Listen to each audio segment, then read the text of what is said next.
Good morning, everyone, and welcome to the China Challenge Summit. I'm Yi Shu, and I am simply honored to be your MC today. The U.S.-China relationship is the most significant and most complex bilateral relationship today. But for me, it's not only a professional interest, it's also a personal one. As a broadcaster based in Beijing for 15 years, I dedicated a lot of my life's work to facilitating mutual understanding between the US and China. In fact, I find it very appropriate that as I'm speaking to you today, looming behind me in this iconic skyline in Beijing is my former workplace, the CCTV tower. So while that was my profession as an American-born Chinese, and like millions of Chinese Americans who live in this country, how we navigate the U.S.-China relationship and how the U.S. and the China policies and actions will directly impact people that I love around the world. That includes family and my godson who lives in Taiwan, family members who live in mainland China and Hong Kong, and those lifelong friends who I've made throughout Southeast Asia, like countries like Thailand, Malaysia, and Australia. It's for all of these reasons, and I'm very excited and proud that this summit and the national level conversation that you are all about to be a part of today is happening right here in Utah. This is an unprecedented gathering of the nation's top political and business leaders, specifically designed to address U.S.-China relations, China economic and trade policy, and most importantly, how the public and private sector can best respond to the challenging geopolitical landscape. We are so grateful that all of you are here taking the time to learn, to understand, and to participate in this important conversation. We have a full house here at the Norda Center at Utah Valley University. Thank you all for joining here in person. I know many of you have traveled specifically to Utah to be a part of this inaugural summit. And I also want to thank those of you who are joining us virtually. Now, before we begin our first panel, it is my honor to invite Utah Valley University President Astrid Tumeniz to the stage for her opening remarks.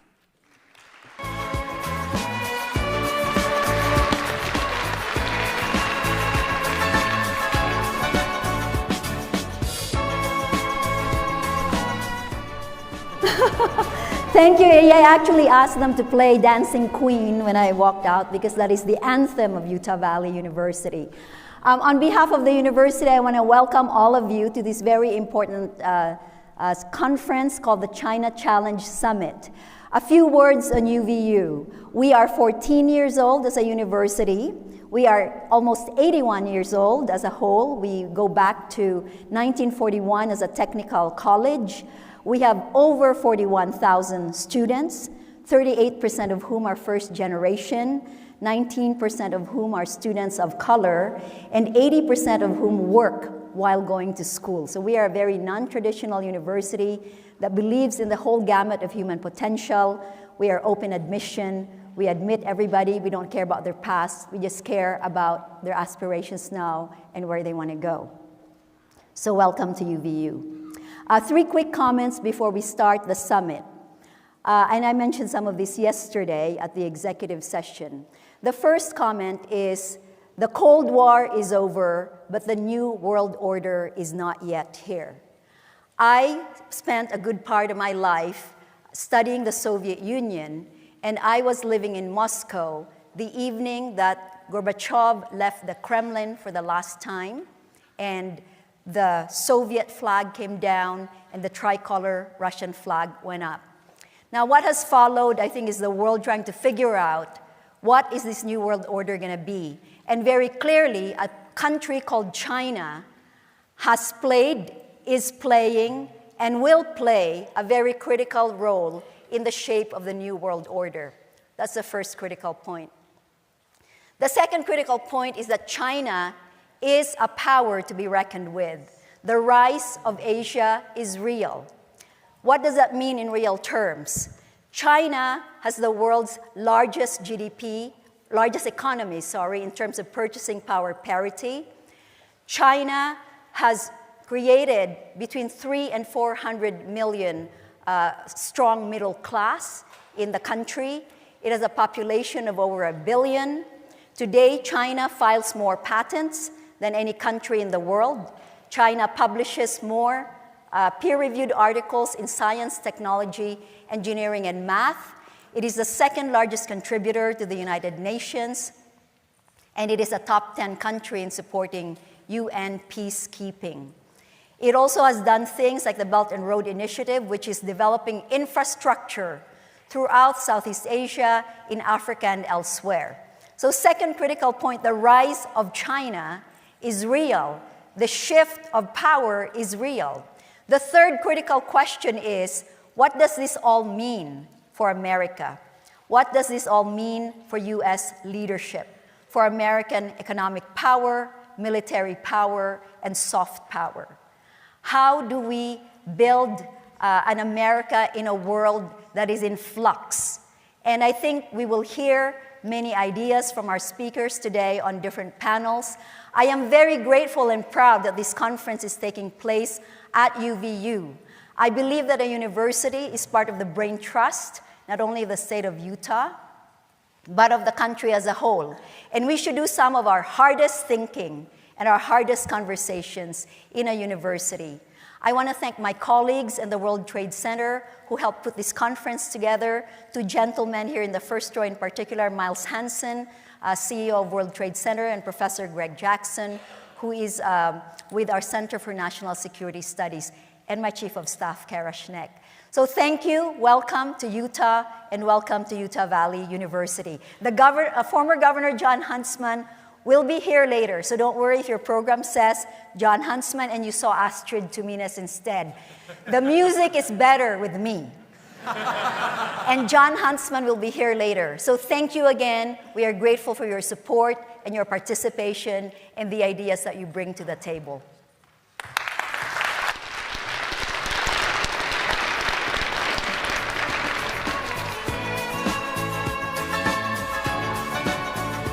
Thank you for your words of welcome, President Tumeniz. I would now like to invite World Trade Center Utah President and CEO Miles Hansen to the stage.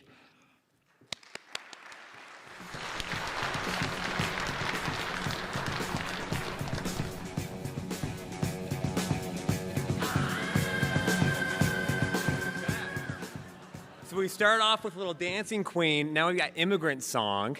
And don't worry, Black Sabbath, AC/DC, all the hits are going to be here throughout the day today. So we are off to a phenomenal start. And also, I guess the China Challenge Summit soundtrack will be available to everybody. And so you can pick up the CDs back there. We're going to have Astrid signing autographed copies of that for this year's commemorative soundtrack. But in all seriousness, Rayanne, who was running the show right over there, has got some great songs and a great soundtrack for us today. I can't tell you how excited I am for the China Challenge Summit to be here. This was just an idea a few months ago through several conversations, one with Matt Pottinger, who you will have an opportunity to hear with, another with Jon Huntsman, Greg Jackson, Seth Sunderland, who has a long career in investment banking in Hong Kong, participated in $35 billion of transactions.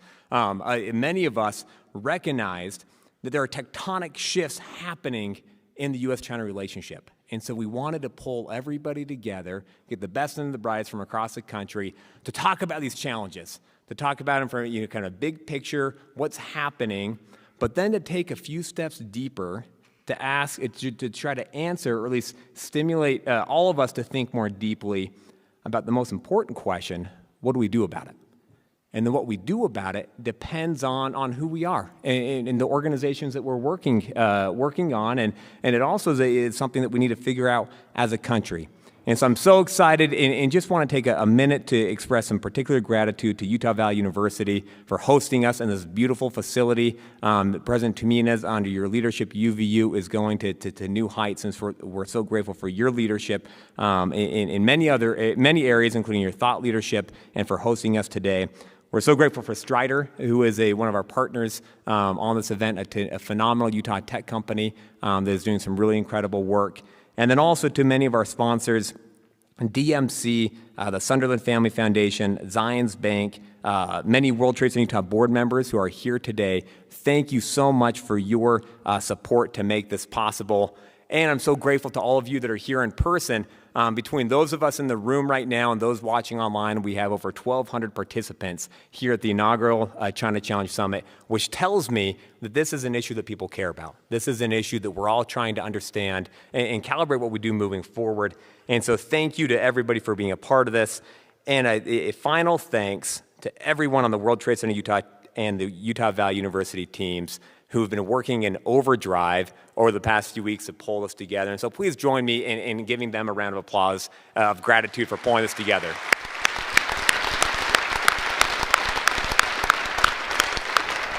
President Tumeniz mentioned Jon Huntsman. He is currently on an airplane somewhere over Colorado. He was set to fly out of Washington, D.C. yesterday. After 90 minutes waiting on the tarmac, the flight was canceled.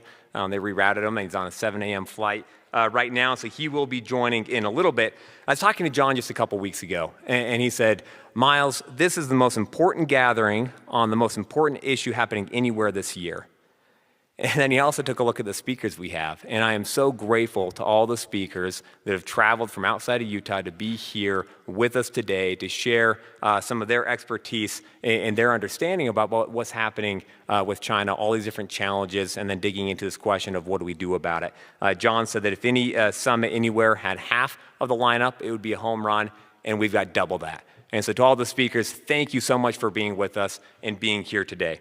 As I thought about how I could, perhaps frame some of the objectives today, I think it's really critical for all of us to recognize that for 40 years, there was a consensus in Washington, D.C., that if the United States was a full partner with China to help China develop economically, as that occurred, we'd see a moderation of behavior in China, moderation politically, moderation in terms of their foreign policy, that they would be a partner with us in supporting the rules-based international system that's created so much wealth and prosperity around the world since the end of World War II.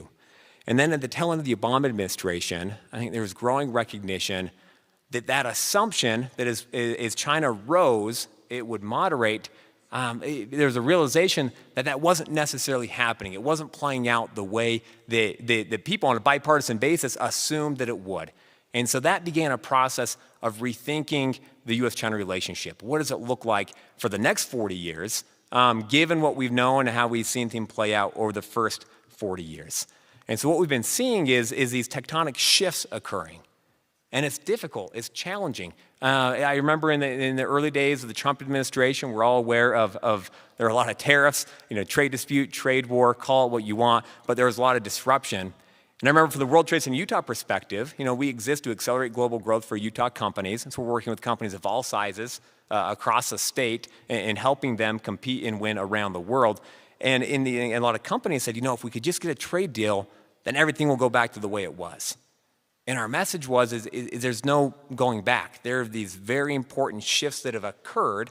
And so it does all of us well to rethink our assumptions and work very hard to develop more clarity around what is happening, why it's happening, and then what it means for each and every one of us.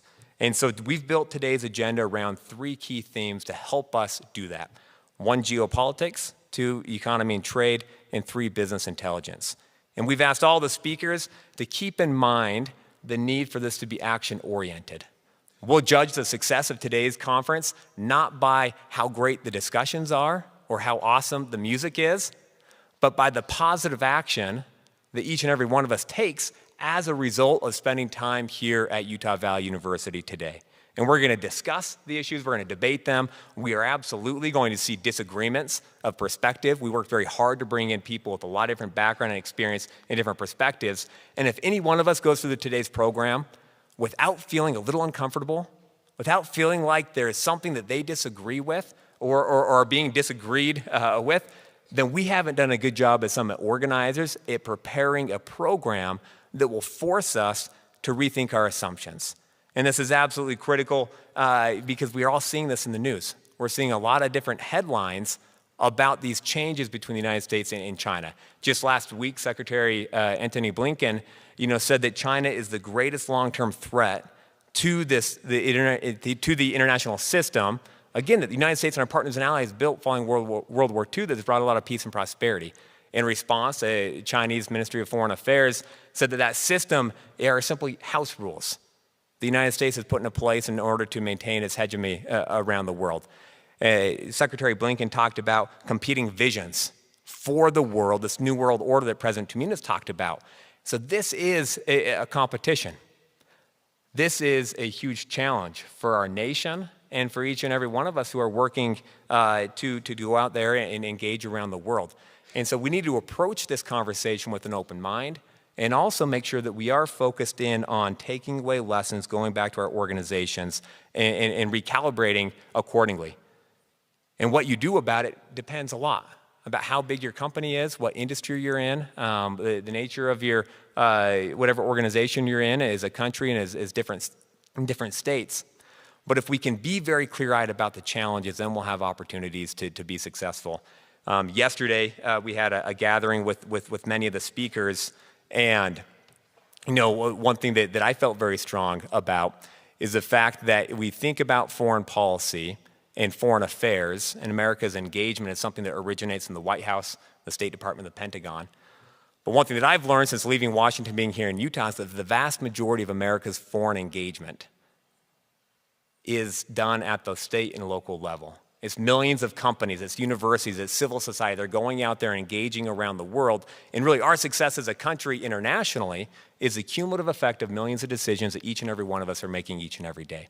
And so we're so grateful to the speakers for being here, for their expertise, the insights that they'll provide today.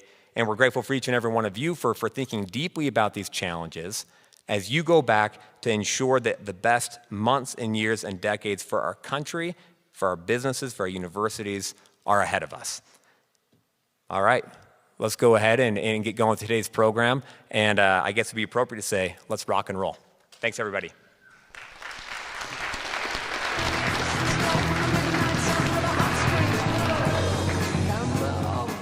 All right, we're going to start our very first panel today, and this will be to unpack the rise of China as a geopolitical power and its vast implications for the United States and the international system today.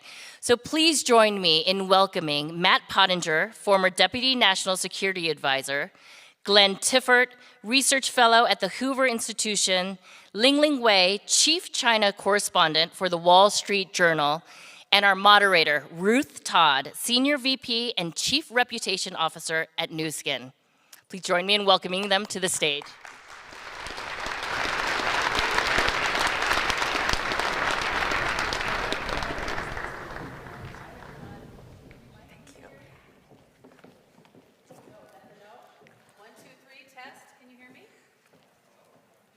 We'll talk loud. I think we can hear you. Can you speak? Okay. Test. Testing. No. Okay. Hello. You're live. Yeah. Okay. Lingling, you answer all the questions. Can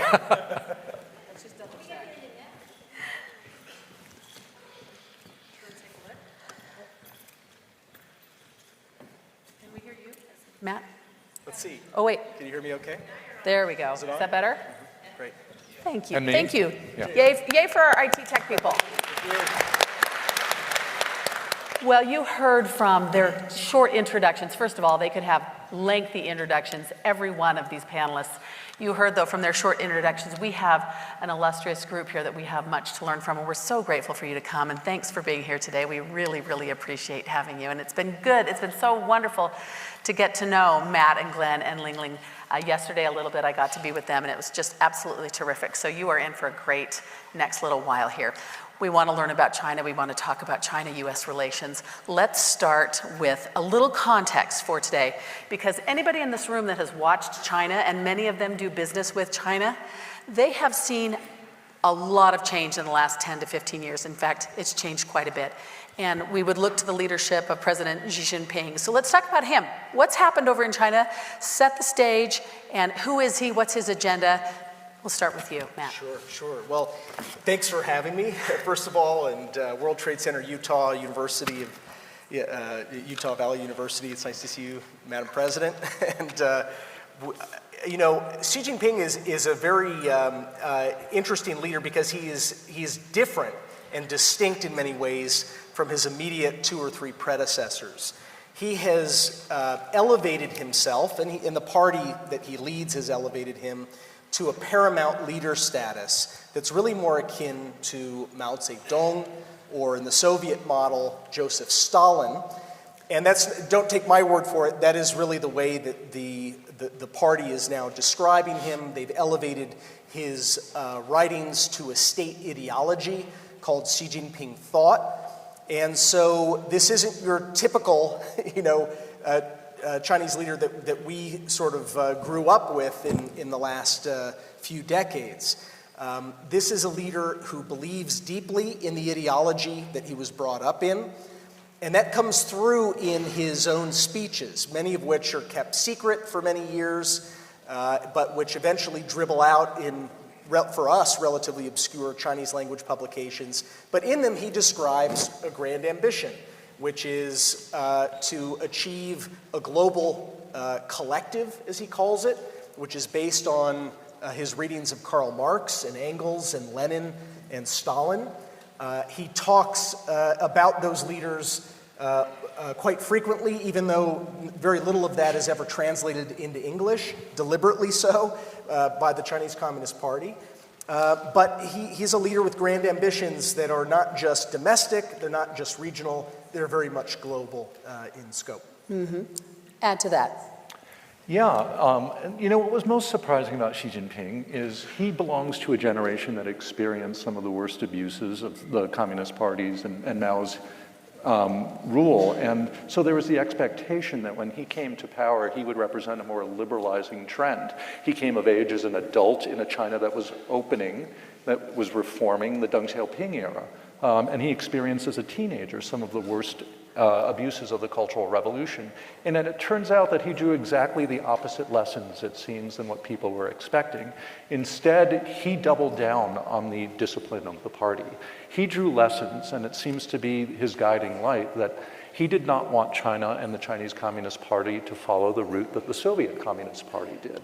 And so he was all about reinvigorating the party, tightening discipline to ensure that the party's primacy and control of China would not slip. And so step by step, he's been building very methodically his power and reinstitutionalizing the control apparatus of the party to ensure that it does not follow that route. And so I think if you look across sectors, whether it's politics, economics, control is the dominant word here. Mm-hmm. All right, Lingling, you grew up there. You were in college. You were telling me you were in college when things seemed a lot more open. But how would you answer this question? You come from such a different perspective, and it's a needed perspective. We need to hear from you as well. Sure. First of all, thank you very much for the invite here to the World Trade Center Utah and the University of Utah. And it's an honor to be here with Matt and Glenn. Really appreciate it, Ruth. It's hard to follow based on what Matt and Glenn just laid out. I completely agree. A lot of his leadership is about strengthening party's control. I just wanted to go back a little bit. So in 2012, when Xi Jinping was chosen to be China's leader, a lot of people in China actually were craving a strong leader and someone who has a firm hand on the tiller. Because the previous 10 years under his predecessor, Hu Jintao, the collective power sharing approach had led to policy adrift, stalled reforms, corruption. And those 10 years, some call those 10 years lost decade in China. So in Xi Jinping, they got what they wanted, and then some, which is a very strong leader. He spent the past 10 years basically making himself this chairman of everything, right? He has taken personal charge of all the main levers of power, foreign policy, domestic politics, ideology, military, and even the economy. So, he also, so after having accumulated all that power, he thinks that's basically necessary to try to realize his vision for China. His vision for China, I would say, I totally agree with Matt and Glenn, very clear. He wants to make China a rich and powerful country that is capable of competing with the US economically, militarily, geopolitically. However, I would add one thing. The specific action plans he has undertaken to try to realize his vision haven't been that consistent. He started out actually trying to undertake some bold economic reforms, right? We all remember he talked about giving market forces a decisive role in the economy, which he saw as the natural continuation of Deng Xiaoping's reform and opening policy. He, directed his underlings to develop China's stock markets. Remember back in 2015, early 2015, there was this epic stock rally in China, which the Chinese called that Uncle Xi stock bull market. And of course, it turned into a huge epic bust. And that experience, and also later that year, China's little experiment with making the renminbi, the Chinese currency, a little bit more like normal currency, also backfired. So that experience really scarred him. He completely turned like 180 degrees. So that's one example of the inconsistency in his policies. And also foreign policy, I would say, he started out believing that a close relationship with the US, at least a stable relationship with the US, could benefit China, while also recognizing the US as a very big potential threat to China. He believed both things. That's why earlier in his term, I think he first said about this to President Obama. He said that there are 1,000 reasons to get the US-China relationship right, not one single reason to spoil it. Right? That was really the guiding principle for quite a number of years until the trade war. Nowadays in China's policy circles, especially foreign policy arena, you don't hear that principle anymore. You hear more about how the US has become such a big national security threat to China. And along the way, as the US-China relationship has sunk as low as it has, China's relationship with Russia has reached a historical high. So that's just basically one thing I want to point out, the inconsistencies in his policy, despite he has a clear vision for China. As he seeks another 5-year term or many more years to come, the big question, we have very little evidence to show or to say that he will have any trouble getting this third term. But I do think a big question is, will he stay as chairman of everything for many years to come? And can and should the US do anything to try maybe help encourage the more moderate voices in China and pull some of the hardline policies back a little bit? So that's just my remarks. And do you see that? Could that possibly happen from your perspective? Could there be more moderate voices that because she said he wanted to rule with a strong hand. The people wanted that. I agree with Lingling. He's the chairman of everything. And when you reach that kind of paramount status in a single-party Leninist system like China has, you don't give up power. You don't give up power when you've retained that status. The only way I think probably Xi Jinping will leave power will be in a coffin. I don't think that he's going to voluntarily give up even portions of his power. And I would love to see more moderate people, their voices again rise in the Chinese system. I think that those people are terrified.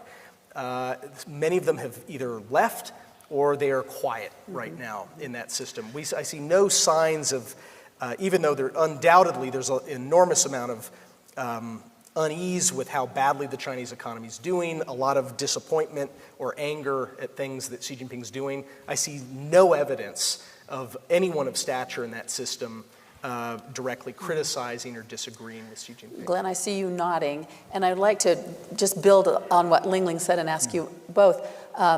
She talked about all of these things that Xi Jinping is doing domestically. What are you seeing, and what is he doing outside of the region and internationally that is trying to achieve that grand vision that you talked about? Right, so we've spoken a lot about the Belt and Road, and many of you have probably heard a lot of the Belt and Road, right? The Belt and Road, I think, is deeply misunderstood, but has been a really important component of China's going out strategy for the last, decade or more. And the Belt and Road is, in some sense, if you think about it from the Chinese perspective, it's solving several problems that China has. Number one, we all know that China has a profound trade surplus with the United States, right? The trade deal that the last administration tried to negotiate with China was in part to address that. So China has tremendous US dollar foreign currency reserves. Currently, US T-bills, because interest rates for many years were very low, there's no return on that. So China had tremendous foreign currency reserves that it was trying to deploy in a more productive investment scheme. The Belt and Road was partly an attempt to recycle that money, to lend it on projects around the world that might generate higher returns. Secondly, China had tremendous overcapacity from its industrial infrastructure boom that it did domestically. You can only build so many ports and airports and roads and high-speed rails, and until you have to start laying people off if you can't find other ways to deploy them. And so Belt and Road was partly a response to that overcapacity. And then China just had a thirst for raw materials for further economic growth too. So those three components came together in a way that also coincided with China's sense that it was ready to begin competing with the U.S. around the world in regions that, frankly, the U.S. had neglected for much too long. And so going out into the world and telling the rest of the world that China had an alternative to offer, a different model of development for countries that had tried Western-led models of development and engagement with World Bank experts. And so they offered something that was very appealing in principle. And I think China's gotten a lot of mileage. They've shown up writing checks and offering loans to a lot of countries, and it gives them a sugar high. And the next administration or the next president of that country can worry about the hangover, but for the moment, it plays very well. So China's been very smart in that regard. And so the U.S. kind of needs to re-engage with the rest of the world that sees what China has achieved in the last 30 or 40 years as possibly something really attractive that they could learn from, because they've tried our recipes and it hasn't worked for a lot of them. It I think, challenges us to re-engage in a way that's more creative, that's more nimble. Mm-hmm. So would you say in aggregate, even though there have been bumps along the road, pun intended, would you call it a success? Because there have been some barriers and things that have come up. What do you think about Belt and Road 10 years on? Yeah, the best public opinion research around the world indicates that a lot of publics, particularly in Africa and Southeast Asia, look at China's economic miracle and they're like, wow, I want a piece of that, right? They don't necessarily see the negativity and all of the negative externalities attached to that. And I think it's really important to remind them that there are tremendous environmental costs, tremendous human rights costs, there are debt sustainability costs, but at the moment they're still experiencing the sugar rush of all that money, right? And so I think it has bought China a lot of mileage until COVID. I think China's management of COVID and the turn in wolf warrior diplomacy, China showing its fangs a little bit, has changed things. And so China's public opinion, the public opinion support for China in countries around the world, I think, is turning more negative. And they're finding it a challenge to manage that right now. In just a few months, we are expecting to see the Chinese Communist Party have the 20th National Congress. Why is that significant for them to convene in that? Well, this is going to be every 5 years the Communist Party convenes to select its leader for the next 5 years. And there was sort of an unofficial norm that was established in the Deng Xiaoping era that leaders would get a 10-year run. And Deng, being very shrewd, he picked his successor, and he also picked his successor's successor before he died. And each of those two successors were given a 10-year run. And then Xi Jinping emerged. And he has written into the Constitution that term limits apply to everyone except for him. So this is where he'll go beyond 10 years, and I suspect, it's hard to know, it's a black box, we don't really know, but I suspect he'll be in power for life. Lingling, how would you answer that? Oh, sure. So I wanted to add one point to what Glenn just said about Belt and Road. I totally agree. Belt and Road has bought China a lot of mileage, right? When the U.S. Had retreated a little bit from many areas of the world. But also, Belt and Road hasn't been that successful for China financially and economically. It's hugely expensive for them, right? You're seeing all those projects going to default, and the whole debt trap narrative really has given Beijing a bad name too. And frankly, this year, you haven't heard that much. And even last year, you didn't hear that much. Why? Because, China's own economy has been slowing dramatically.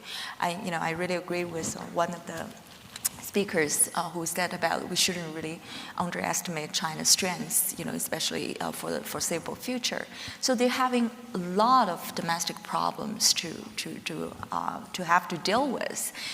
So I would just add one thing. I think it would be great to do analysis, on how Belt and Road really has affected the recipient countries, and also, how China is recalibrating this whole program. So the significance of the Chinese Party Congress, Matt just laid out perfectly. I would say, obviously the next leadership lineup, maybe I'm still optimistic, Matt. I still think there are moderate voices in China. And you perfectly laid out those speeches by Xi Jinping over the years. No doubt, not one single doubt, how, his attitude, the kind of hostility toward the West laid bare.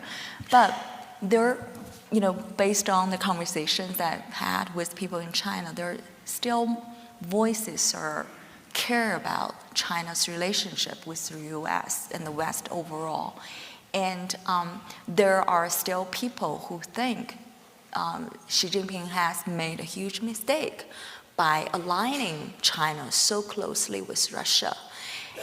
To be frank, you see the whole no limits relationship actually is showing its limit in real time. So I think this is where I think China really differs from Russia.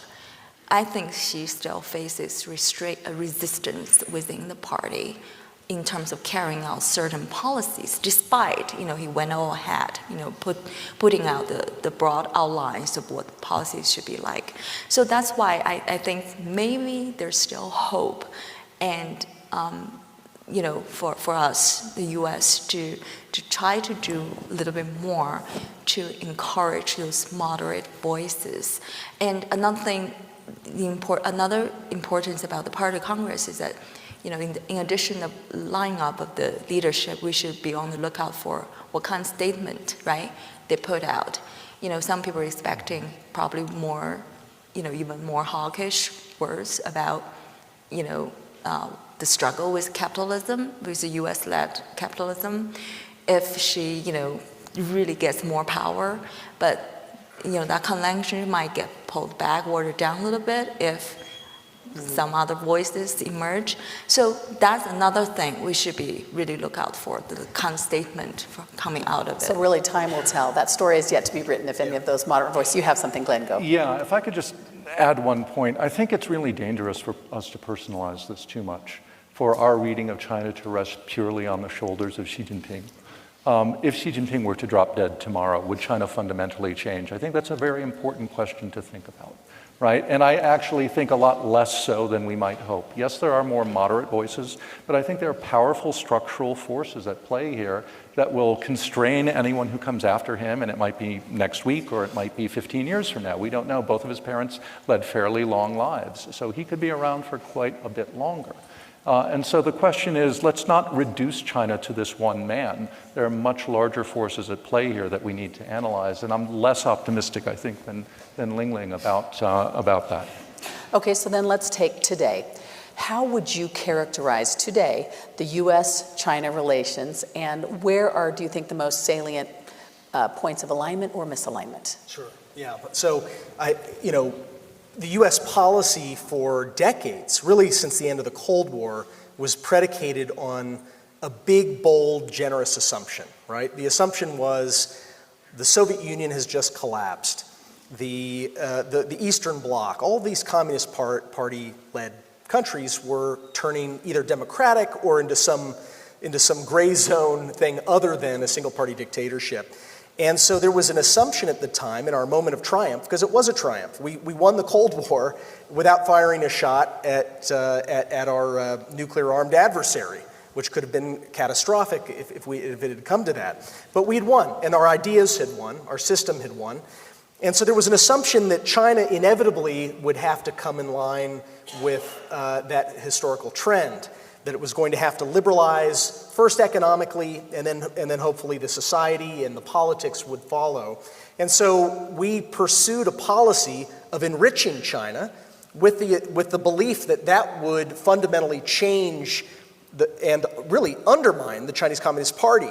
So in a way, we had a regime change policy for a quarter of the century until President Trump came into office. And President Biden has followed very closely in this area, not in many others, but in this area, the Trump and Biden China policies together constitute a paradigm shift away from this idea that the richer we make the Chinese Communist Party, the more likely it is to go extinct or to at least liberalize. So what we found was that it wasn't liberalizing. It did for a while. There was that great period in the 90s. Very open with the West. It was much more open. I was working for years in China at the Wall Street Journal, the same paper where Lingling is now, and it was a great time to be in China. It was optimistic. They were coming to the WTO. But then the reforms stalled out, and then under Xi Jinping, they've gone into reverse. It is now about subordinating private enterprise well below the state. It's about the state reinserting itself to make major decisions about where capital should be allocated. China's not bad at allocating capital for a government, but as a general rule, governments don't do as well as markets and free people at allocating capital. And that's proving to be true for China now as well. So that's why you had this paradigm shift where the United States said, look, we've been incredibly generous and open. We've trained generations of Chinese engineers and bureaucrats and business leaders, and we've transferred, not always willingly, massive amounts of technology to the Chinese economy. And then you hear speeches from the Chinese leader saying things like, "We're going to wipe out capitalism from the earth. We're going to impose a Marxist vision. We're finally going to achieve Marx's dream of communism, and it's all going to be led by the Chinese Communist Party." And so at some point you have to say, geez, maybe this didn't work out the way that we'd planned, and therefore we need to actually start imposing costs on those activities that the Communist Party undertakes that harm U.S. national interests, whether it's stealing intellectual property or exporting precursors for making fentanyl that is now addicted millions of Americans. There's a whole range of things where we need to push back. I actually view it as a reactionary policy. I wrote the policy for the Trump administration with my colleagues, and President Biden's following a similar one. We were not the protagonist in this relationship. China was driving the direction of the relationship until we said we need to put the brakes on this a little bit. Now, I'm always careful to distinguish between the Chinese Communist Party and China writ large, because China is a great, incredible country filled with talented people that I want us to continue to be deeply engaged with. But the party's goals are something else entirely, and it was long overdue for us to change that. Which causes the disconnect, the geopolitical misalignment. You had something to add. You were nodding. Right. On top of what Matt said, I think there's a fundamental tension here because China does not accept the 70 years of U.S. primacy in the Western Pacific that arose at the end of World War II. Right? China regards itself as the rightful heir and hegemon in the region, as it was historically for hundreds, if not thousands of years. And so its from a Chinese perspective, it makes tremendous sense. They are now strong enough to begin asserting themselves against what had been the status quo. And that status quo inevitably comes at the expense of the US. Either that or sparks will fly where the two countries meet in the region, like the South China Sea. We've just seen this week the governments of Australia and Canada, for example, publicized intercepts of their flights over international waters where they allege that China behaved extremely irresponsibly and could have brought down their jets. Because China is now trying to make clear to US allies and partners in the region that it does not accept their freedom to operate in that space, and it wants to control the domains around it. Now, you might say that's fine, that makes a great deal of sense, except the United States has treaty commitments in that region to countries like Japan and the Philippines, and it has very close relationship with Australia. And so I think it's a very dangerous and fraught situation, and particularly we could talk about Taiwan, where that might become a flashpoint. And so it needs to be managed extremely carefully, but a China that sees itself as the rightful hegemon, I think it's a dangerous situation because the US, if it retreats from the region, abandons its treaty allies and partners. And that's untenable for the United States, for our position in the world, the way we think of ourselves, and I think for our foreign policy. So it creates really, there's a crisis that's on a slow boil right now, I think. You mentioned Taiwan. Let's just double click down on that for just a second. I know we don't have too much time, but how does that factor into this equation? Because it's a big issue. Right. I'm sure Taiwan is more of a specialty for both Matt and Glenn. Just take a quick second and then we'll share. Sure. I think this, Taiwan issue obviously is quickly becoming one of the biggest flashpoints, right, in the relationship between China and the U.S. And especially after Russia's invasion of Ukraine, a lot of people, have been speculating when is China going to make the move for Taiwan. But I really, I'm not an expert on this, but I do think, this Russia's invasion of Ukraine has really been a wake-up call for the Chinese leaders in that the kind of unity, Western unity that was presented after the invasion took place, it was quite a surprise for the Chinese. And the other thing was, the U.S. companies, right, they pulled out Russia almost as soon as the invasion took place. And that really was a surprise to a lot of senior officials in Beijing as well, because they thought capitalists, they're all the only interested in profits, right? They had no values, but they demonstrate they have values, right? So I would just say that. Yeah. You have something to add. Yeah, those are all very good points that Lingling made, and it's the Xi Jinping has changed his rhetoric about Taiwan as compared to his predecessors. So Deng Xiaoping famously said, if we have to wait 100 years or more to unify with Taiwan, then we'll do that. What you hear from Xi Jinping is a much more impatient set of policies, where he says, I'm not going to pass this on from generation to generation anymore. We're going to solve the Taiwan question, as he puts it. He said that his own grand vision, his own policy of achieving a Chinese dream of the great rejuvenation of the Chinese nation cannot be achieved unless Taiwan is unified. So this is a guy who, on his watch, wants to make it his legacy to unify Taiwan. The problem is there's no way to do that doesn't involve the use of force. And that's why I agree with Lingling. This is one of the most dangerous flashpoints in the world. And I think people, by and large, are underestimating the possibility of a war breaking out. Mm-hmm.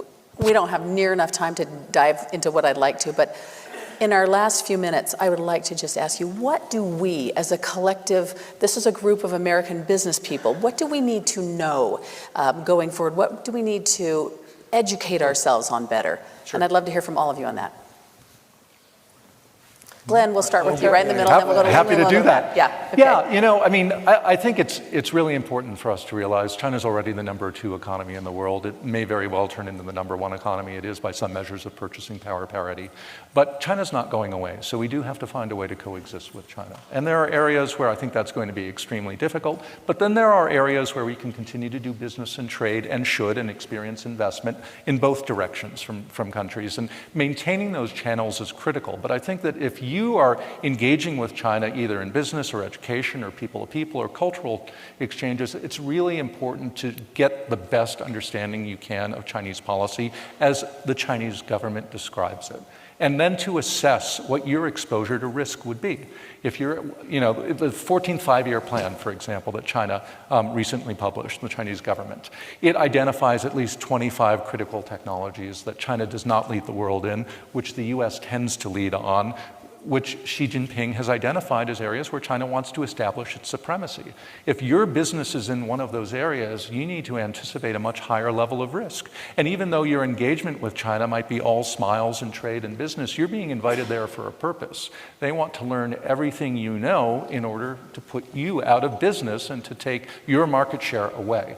And so it's really good to go with eyes open there. If you're not in one of those areas, if you're not in a high technology space or a high IP, critical space, then it's an entirely different ballgame and a different set of considerations. So the answer varies from person to person. Excellent. Lingling.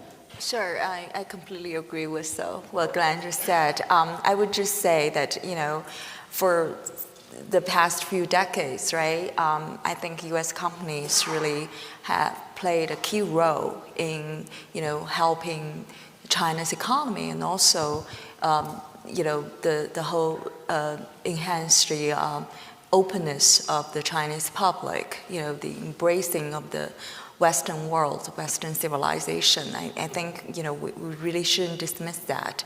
And it really, engagement has worked in a lot of ways, has won hearts and minds of a lot of Chinese people. That's why, the party to this day is still so worried about 和平演变, peaceful transformation or peaceful revolution, and still talks about we need to guard against, an attempt to try to do Western constitutionalism.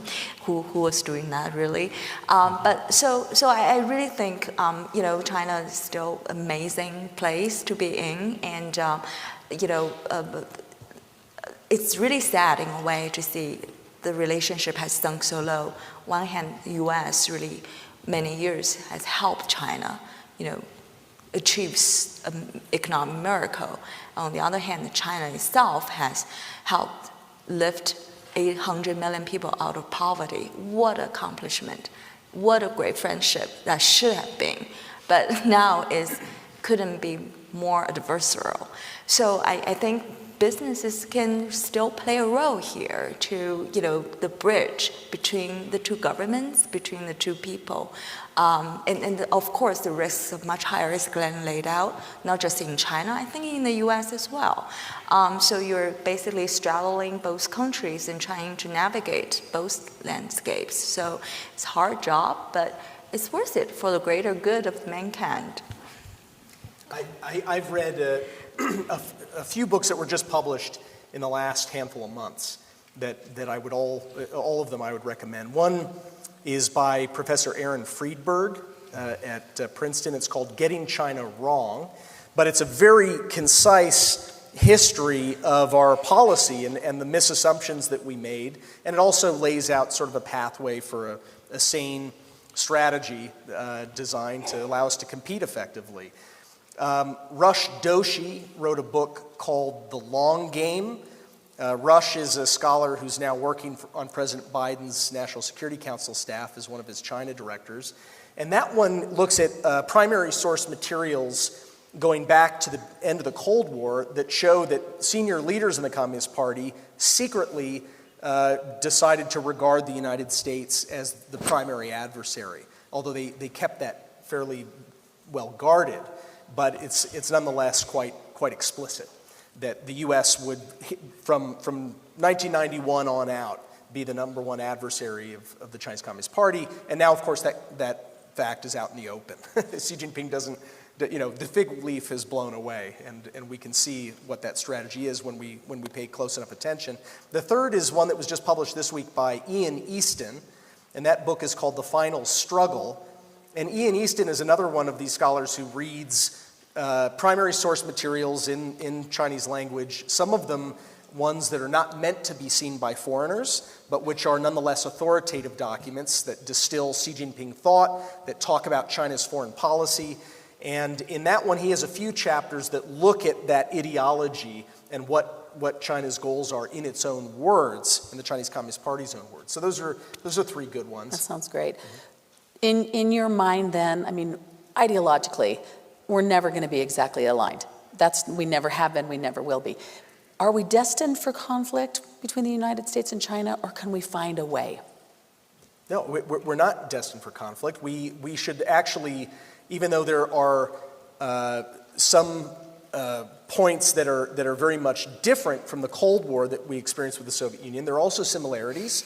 And we should learn from those similarities because we won that war without having to confront and go to war with our top adversary. So I think we very much, if we learn from that, and if we remain unified at home, do less to harm ourselves, in a sense, I have very little doubt that we're actually going to win the competition, as I think we must. All right, take 30 seconds and tell us the thought on your mind that you haven't been able to say in this panel. Lingling, we'll start with you, then Glenn, then Matt. Gosh. I know 30 seconds is hard, but I know. There's so many thoughts that are going through my mind now. Well, I guess I just think, there's just China is so much more complex and nuanced, than meets the eye, and I think it's really important for all of us to keep an open mind, and as Matt pointed out, conflict is not, we're not really destined for conflicts, but I really think, we have to resume lines of communication with the Chinese. They're currently non-existent. Build relationships, continue to build those relationships. Glenn. That was exactly my point. She scooped me. She's a good reporter. She does work for the Wall Street Journal. She's a good scooper. Yeah. But I think that really is the danger here. We should maintain those channels of communication, not because we're trying to change China necessarily, but so that we can better understand it and anticipate where risk is and work through problems with China. Because that's key, so that we don't have unanticipated and unwelcome outcomes. And those channels have dried up at almost every level, from top-level government all the way down to universities and cultural organizations. Some of it is COVID, but some of it predates that, and a lot of it actually was, as I think Matt said, the U.S. was not the protagonist here. There has been a real inward turn in China. And so trying to kind of coax them out of that in a way and reestablish those linkages is key here, because otherwise miscommunication and miscalculation result, and we do not want that. Absolutely. Matt. Yeah, all great points. And I think that when you have a dictator, as Xi Jinping is in power for as long as he's been in power, and he's about to extend that timeline, the quality of information that reaches the top gets worse and worse with time. And we've seen this throughout history. And I think it's happening now. It was one of my observations when I was in government, was that messages that we were trying to get to the top were not reaching the top because people were frightened to deliver news that did not comport with Xi's predilections. And so I think that is bound to get worse, that dynamic. And that will have, it's already having repercussions for China and for its economy. China's filled with talented people and rightfully ought to be, given the fact that it's the largest country in the world, a engine of innovation. That is drying up right now. A lot of entrepreneurs are leaving China because they don't believe that their companies, once they reach a certain size, are welcome anymore, or that they have to be commandeered systematically by the party. And we've seen that with their technology firms. We've seen the shutting down of some major sectors of the economy that used to drive growth. So I think that the mistakes that Xi Jinping is already making and will continue to make are going to get worse. Okay, you already gave us 3 books. I'm going to have you think about a podcast or something else. Will you give us each a book and or a podcast that you would recommend to this audience, because we want to keep learning about China. We want to be informed as we go forward as a citizenry. I'll start. I'll add one more book because I gave you current event books. Lingling had a recent book. Yeah, I told her she could make a shameless plug for her book because she did write a great book, but go ahead. But I was talking about current events and our policy and our, a really good read that introduces you to the whole story and arc of U.S.-China relations is John Pomfret's history that came out maybe 5 or 6 years ago called The Beautiful Country in the Middle Kingdom. So it's U.S.-China relations from 1776 up until just a few years ago. But that's a wonderful, rich read filled with great stories. Great recommendation. That's an amazing choice, by the way. You all need to read that book. So I'm going to flip and do something, recommend 2 books. I'd be remiss if I didn't recommend my colleague Elizabeth Economy's latest book, The World According to Xi, which I think is really useful for people who want to understand contemporary China in the latest sense. But then for those of you who have a more wonky disposition, and I think that it maybe answers a question that Lingling raised, there's a new book by a group out of the College of William and Mary called Banking on Beijing, which does really sort of gold standard empirical work on the Belt and Road and how effective it's been and its repercussions. And it, in the best empirical sense, it reaches some interesting and challenging conclusions that you might not have expected. So I'll just say that and leave the suspense. Great. Lingling. Okay, I agree with all the great book recommendations, and because I have Ruth's permission, so I'm just going to give a shameless plug for this book. I co-wrote with my colleague in Washington, Bob Davis. It's called Superpower Showdown. It's basically a journalistic, view and about the evolution of the U.S.-China relationship. All the way going back to the Clinton years. And I also would highly recommend Wild Swans, if you like, that kind of memoir type of work. It's just such, I've read it like 10 times. It's just such a, great story about a family that, a Chinese family. Basically the story of the family in the broader context of the changes in China. The podcast I would highly recommend, History That Doesn't Suck. Right here at UVU, right? Yeah, and then we're going to have an episode this afternoon about U.S.-China relations. Perfect. So. Thank you. Lingling, Glenn, Matt, how about a round of applause? Thank you for sharing your expertise with us. Wonderful. Thank you very much. I think we're good. Okay. Thank you. Thank you.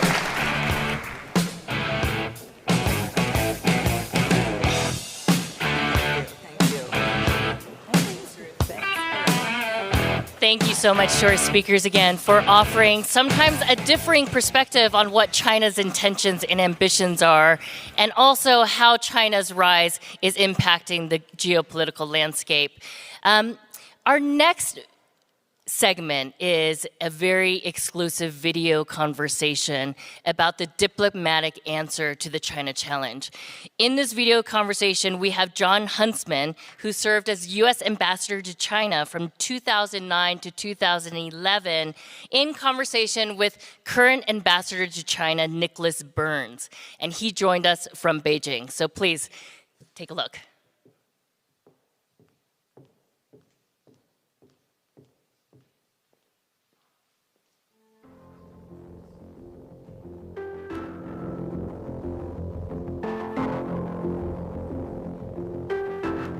So, Ambassador Burns, it's such a pleasure to see you, and I'll bet you can't remember the last time we were together talking about China. 92nd Street Wine in New York City. When you were ambassador, John. It was New York City. Yeah, it's a few years ago, and it was a role reversal because you were interviewing me for that one, and we had a lot of fun. It was terrific. Really enjoyed it. Well, it's such a pleasure to be with you, and you know the state of Utah where we are convening this conference. Your brother works for the Department of Transportation. You've followed the state. We've been friends for a number of years. We've got the World Trade Center in Utah, which is the major convener for this conference. And no surprise, there's tremendous interest in the topic. And who better to kind of help us understand where we are than than you, Nick Burns, the current U.S. ambassador to China. Nick, you've had an absolutely stellar career. You previously were professor of diplomacy and international politics at Harvard. I think I saw you once or twice there during your illustrious tenure. You served as the Undersecretary of State for Political Affairs. And I think that's maybe where we first met, which is really the senior foreign service slot within the State Department until Bill Burns became deputy. And you've also served as U.S. Ambassador to NATO, U.S. Ambassador to Greece, Senior Director at the National Security Council for Russia, Ukraine, and Eurasian Affairs. I mean, the list goes on and on and on. And now you find yourself in Beijing. So there's no other person on the face of the earth who has their finger on the pulse of the U.S.-China relationship quite like you. And I found that you're in an indispensable position on both sides because you're explaining the United States to Chinese audiences and you're explaining China to American audiences, and you're doing your best to try to help people understand what sometimes is a great chasm, a great divide between us.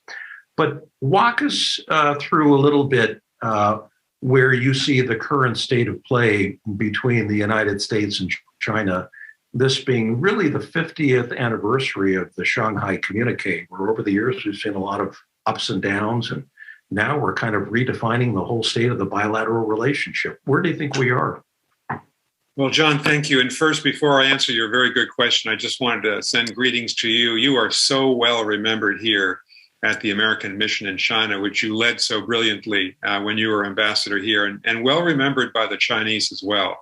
So thank you for that. And thank you for your long service to our country and as governor of Utah, but also as ambassador 3 times to 3 of the most important countries in the world, Singapore, Russia, and the People's Republic of China. I really salute your public service. Can I say that I was inspired by you, Nick?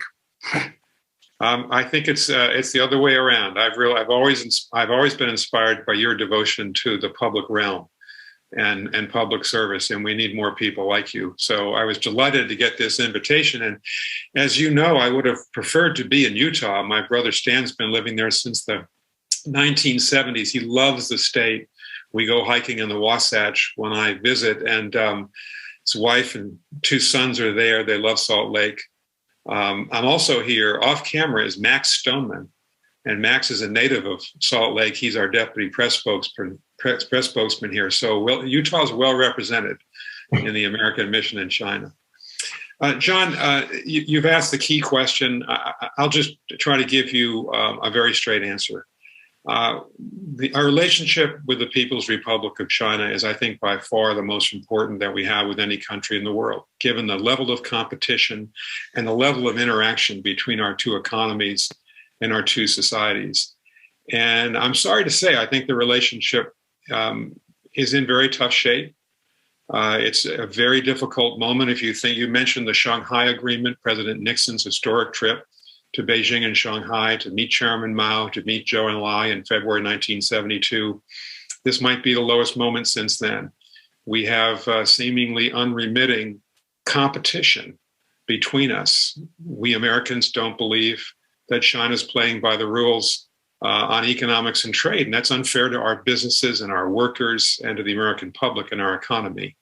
We certainly see China reaching out, pushing out for power against the United States militarily, in security realm in the Indo-Pacific, pushing against our allies, Japan and South Korea and Australia and the Philippines and Thailand. We have a technological competition underway, and this is really for the future, for some of the younger people at your conference who are going to be leading us forward in the next few decades. You know, we have a competition underway in quantum sciences, in artificial intelligence, in machine learning, in biotechnology. These are the key industries for the future of the global economy. I think you and I would assume we're going to have commercial competition. That's fair. But the Chinese are seeking to militarize many of these technologies, and that presents a real challenge to us. And finally, and this is something that you put forward, so I think with so much resolve when you were ambassador, we Americans believe in democracy and the rule of law and freedom of the press and freedom of assembly and freedom of religion. And the government here does not. And we've seen that clash of values. We see it in Hong Kong, where the Chinese have snuffed out all the freedoms of the people of Hong Kong. We see it in Xinjiang province, where we believe a genocide has occurred against the Uyghur and other Muslim populations of Xinjiang. We see it in Tibet. And we see it in actions. The Chinese government censored Secretary Tony Blinken's speech that he gave 2 weeks ago, his very fine speech on the U.S.-China relationship, where he said some welcoming things to the people of China, and yet it was censored. So across the board, if you think about that competition in those 4 areas that I mentioned, economics, security, technology, and human rights, this is a profound division. And I think we feel it quite strongly in our mission that our job is to defend the United States, defend our people, defend our values and interests, and we try to do that to the best of our ability. So our attendees are trying to decipher America's interests in China. And as you prepare to deploy, as you did several months ago, you get a chance to go through the interagency process. You talk to civil society, public, private sector leaders, and you kind of come up with a list of things that you think are priorities for the United States. And you've got a huge team. You might want to walk our audience through the footprint of your mission and associated consulates, because it's one of the largest footprints diplomatically anywhere in the world. But as you went through that process of consultations with people on Capitol Hill, people in executive branches, people in civil society, what did you come up with as some of the key U.S. priorities in the bilateral relationship? Well, thank you, John. You're right. Just to tell people back in Utah at your conference about our mission, we are one of the largest, if not the largest, American diplomatic mission in the world. We have 46 U.S. government agencies here, everything from the State Department and Defense Department to the Food and Drug Administration, the Center for Disease Control, such as the interaction with the United States and China. We have consulates in Shanghai, and they've gone through a very tough time with a 2-month lockdown. They're just coming out of it. Guangzhou, of course, both of them so important to the economy of China, but also to the supply chain back to the United States. A consulate in Wuhan in central China, increasingly important there. Wuhan's a very important city. And a consulate up in Shenyang in northern China, which is our window into both North Korea and to Russia, in that northeast corner of China, abutting those 2 countries. So we're well represented here. I must say we have a terrific group of American public servants here, civilian and military. They're doing a wonderful job for our country, so I couldn't be prouder to lead that mission. I would think that we Americans have to balance a couple of things. We're in a largely competitive mode here with the Chinese, and we have to meet that competition head on. And I think, John, when I went through confirmation, I had a lot of time to spend on Capitol Hill, met with a lot of Republican as well as Democratic members of the Senate and House, met with, of course, the Foreign Relations Committee for my confirmation hearing. I was really heartened. I was heartened by the degree of bipartisan consensus that China's vital to our interests, that we have to be willing to defend our interests with the Chinese, with the People's Republic government, that there may be some areas where we can collaborate and engage, and I hope there will be, and we can talk about that. There's not an identical views between the 2 political parties or between, say, conservatives and liberals, but there is, I think, a consensus that we're in a different mode now, that China has changed, that the Chinese government is much more assertive than it was 10 or 15 or 20 years ago against the interests of the United States, and that we need to be united as a country in facing it. And it won't shock you, John, you have such a long history in American politics as well as public service, that Republicans and Democrats don't agree on much these days on Capitol Hill, but they do agree on China, the importance of the United States putting its best foot forward. And I think that is a strength of our country, because, of course, the Chinese are going to want to try to divide us at home, and we can't let that happen. The other thing I'd say is that we have a realization that we've got to invest in our own country to compete effectively with China. I think all of us feel, whether you're in Utah today, I'm from Massachusetts, we need to reinvest in the infrastructure of the United States. And it was good to see that bipartisan bill passed last autumn by the Congress, by the House and Senate. That is the largest infrastructure bill in a generation in our country to rebuild the roads and bridges and the internet systems in the country to reach rural communities, to make ourselves more competitive internationally. So I think that's one realization. It's probably the most important thing we can do to compete with China long term. Second, we also need to invest in our allies and align with them. And we're in a pretty strong position out here in the Indo-Pacific. President Biden just had, I think, a very successful trip here. He met the new South Korean president, and that president wants to get closer to the United States. We have probably with Japan now the strongest U.S.-Japan relationship in my memory, and I go back in the State Department to 1980 when I was an intern. And of course, we have with Australia in particular, in terms of our security and intelligence relationship, just pound for pound, one of our best allies in the world. And if you add our defense agreement, our defense treaty alliance with the Philippines and Thailand, and the fact that both Republican and Democratic administrations for 20 years now have been building a strategic US-India partnership, I think that's probably the most effective way in terms of foreign and defense policy to face the Chinese. We don't want to go to war with China, God forbid. We don't want a conflict, but we need to stand up and protect our security and economic interests in this region. And our allies are helping us do that. And as they look at this increasingly aggressive China, our East Asia, our Indo-Pacific allies are really working with us.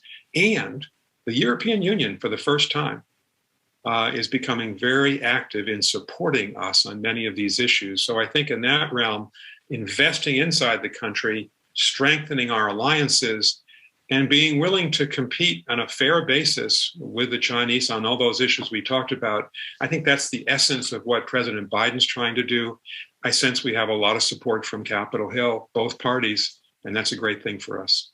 So let's turn this question around and take a look at some of China's priorities in the U.S.-China relationship. So what many of the audience will not know is you arrive in Beijing, you're credentialed as the chief of mission. You then start your round of consultations at a very senior level within the Chinese government. Sometimes they don't let you back in the door. I know I was frozen out repeatedly for different misdeeds, as I'm sure you're finding to be the case. But you have an opportunity to sit down with, for example, Xi Jinping and Yang Jiechi and Foreign Minister Wang Yi. So as you did that and you went through those meetings and consultations, what did you pick up as some of their priorities in the U.S.-China relationship? Well, those three particular meetings are ahead of me because one of the realities in China these days, John, is during the pandemic with the zero COVID policy of the Chinese government, I quarantined, my wife and I quarantined for the first 3 weeks. So we're just getting started here. But I think the Chinese, it's a central question. What are they trying to achieve?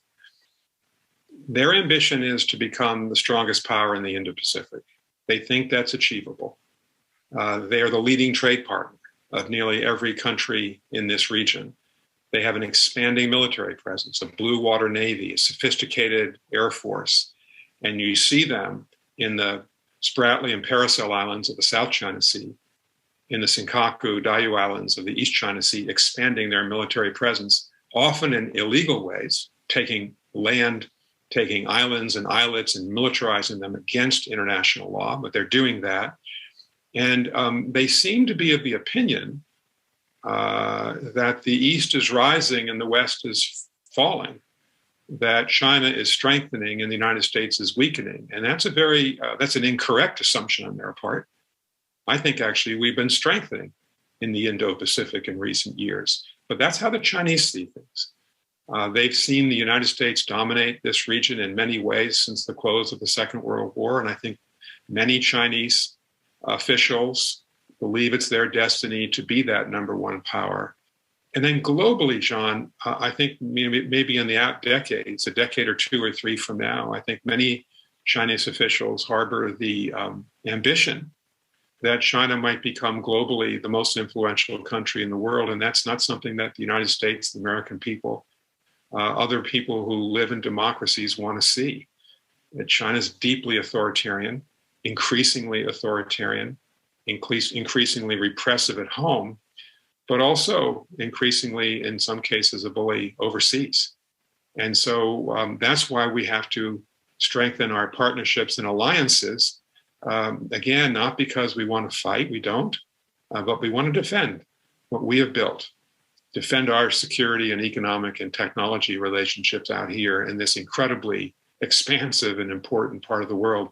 I do think those are the goals of the Chinese leadership. And you know, we have a beef often with how they proceed.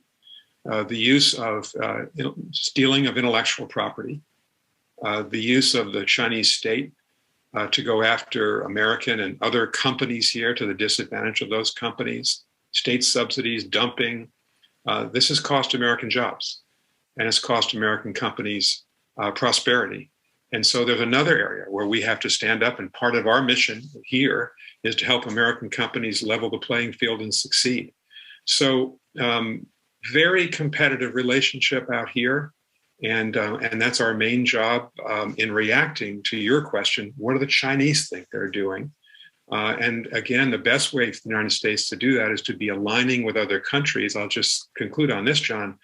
If you think about total global economic power, if you put the US economy, we're still the largest economy in the world, the American economy, together in concert with Japan and the European Union, and we're increasingly working together. That's over 60% of global GDP. So China's going to have to respect that weight in economic terms, for instance, and that's a good way for the United States to proceed. So there's been a lot of talk about decoupling. I'm not sure that anyone has made any sense of what that term actually means, but suffice it to say, the Chinese started decoupling a long time ago in their own right by picking state-owned winners, by stealing our intellectual property, by building their own indigenous domestic capacity through indigenous innovation and other means. And U.S. companies are hedging their bets, and by doing so, they are de facto decoupling as well. So we might have $1 trillion trading relationship that goes to, I don't know, $500 billion, whatever it does. But a lot of supply chains run through China. There's a lot of heavy manufacturing that the United States does that is still in China. Plant property and equipment, stuff that you just can't pick up and move like you can with some aspects of technology trade. So where do you see this whole discussion on decoupling going? Is it real? And if so, how far does it actually go before it starts negatively impacting consumers in the United States and perhaps even some of our allies and friends and large trading partners in the Asia-Pacific region, who are all kind of part of that trade matrix that has been built up over the last many decades? Well, it is a central question, and I'm glad you've asked it. I know you live the same reality that we're living here, thinking about this question. We have a symbiotic economic relationship with China. It's been built up over the last 40 years. And a couple of data points just to illustrate it. We have a $650 billion two-way US-China trade relationship. And if you think about what that means for Americans, think about, as you said, the supply chain. A lot of what we consume on a daily basis are lower priced goods that come from China. So in a way, good for the American consumer to be paying less for a product than they otherwise would. Think of the fact that last year, American farmers and American ranchers sold $38 billion worth of American agricultural products, ranch products to China. That's 1/5 of all US agricultural exports around the world. So there's a degree of integration here that you just can't unravel easily. Government officials can't seek to do that because these are mainly private sector interactions. Think of our automobile industry. Ford and GM and Tesla all have major production facilities in the Shanghai region. There's a supplier network in southern China, central China. And that's critical to keeping American workers on the job. In the Midwest or in the South or in our big automobile manufacturing plants. That's another degree of interaction between us. So I don't think either side can just walk away from this economic relationship that's so important. These are the two largest economies in the world. But what do we see happening? I think you're right, John, in the way you posed your question. A lot of people accuse the United States of seeking to decouple. China's been the one leading the way. We see President Xi Jinping went to Hainan Island, southern China, last month, and he said the Chinese people should have Chinese rice in Chinese rice bowls.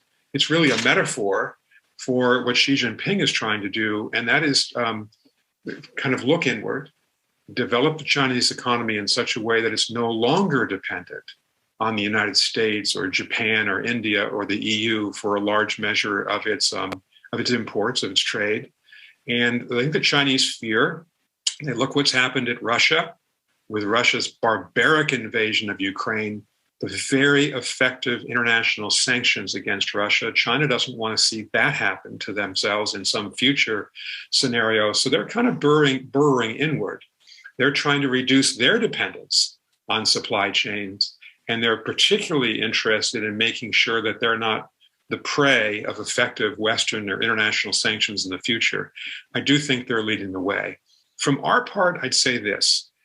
There are two areas where American businesses need to be careful and where the United States government has an absolute right to try to restrict trade. The one is when Chinese investors try to, say, buy up a company in the United States that might be part of a critical national resource, say in the semiconductor field, for instance. And now for 20 years, Republican and Democratic administrations have strengthened our ability to block those investments. So China can't come in through the back door, gain American technology from purchasing one of our companies, and use that technology against us in the military or intelligence realms. The second area is that there's, of course, a tremendous amount of American private investment from Wall Street, from hedge funds, private equity into the Chinese market, some of it quite productive and quite successful.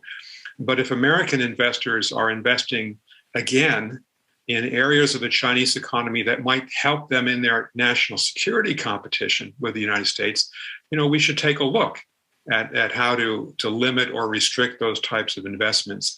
With those two caveats in mind, there's still a big space in the middle for American companies to compete here and to do well. But again, they need the active support of our federal government to interfere on their behalf with the Chinese when the Chinese don't play by the rules. And as you know, John, you were ambassador here, you saw it up close. The Chinese have been doing this for quite a long time, and it's time that we stood up to them on these unfair trade practices. Nick, let's turn for a second to Russia-Ukraine. We've got time for just maybe a couple more questions. So put on your senior director cap from your NSC days when you managed that portfolio for the White House, and now your view from Beijing. So how is China watching this tragedy play out? And there's been a lot of talk about whether or not there are implications for Taiwan.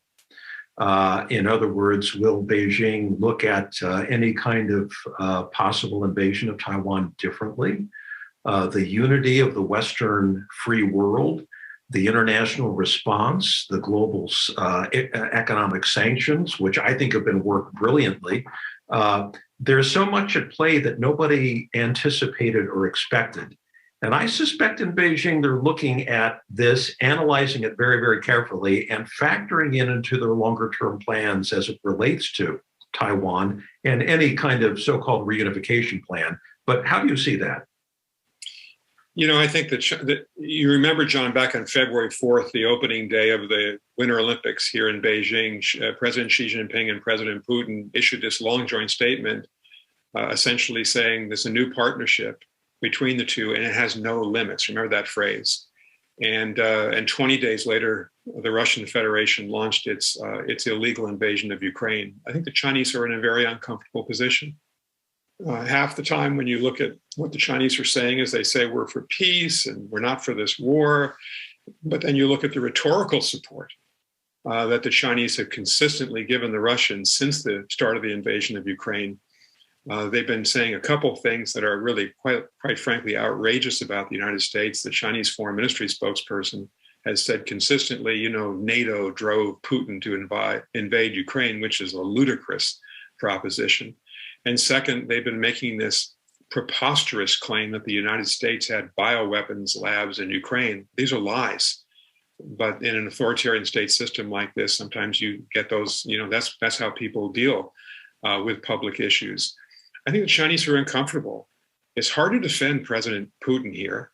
A hallmark of Chinese statecraft since the beginning of the People's Republic back in 1949 is that China believes, if you listen to the Chinese, in territorial integrity and sovereignty, that no other country has a right to interfere in the internal affairs of another. Well, Vladimir Putin has done a lot more than that in invading Ukraine, killing so many people, 7 million refugees, the barbaric bombing of civilians.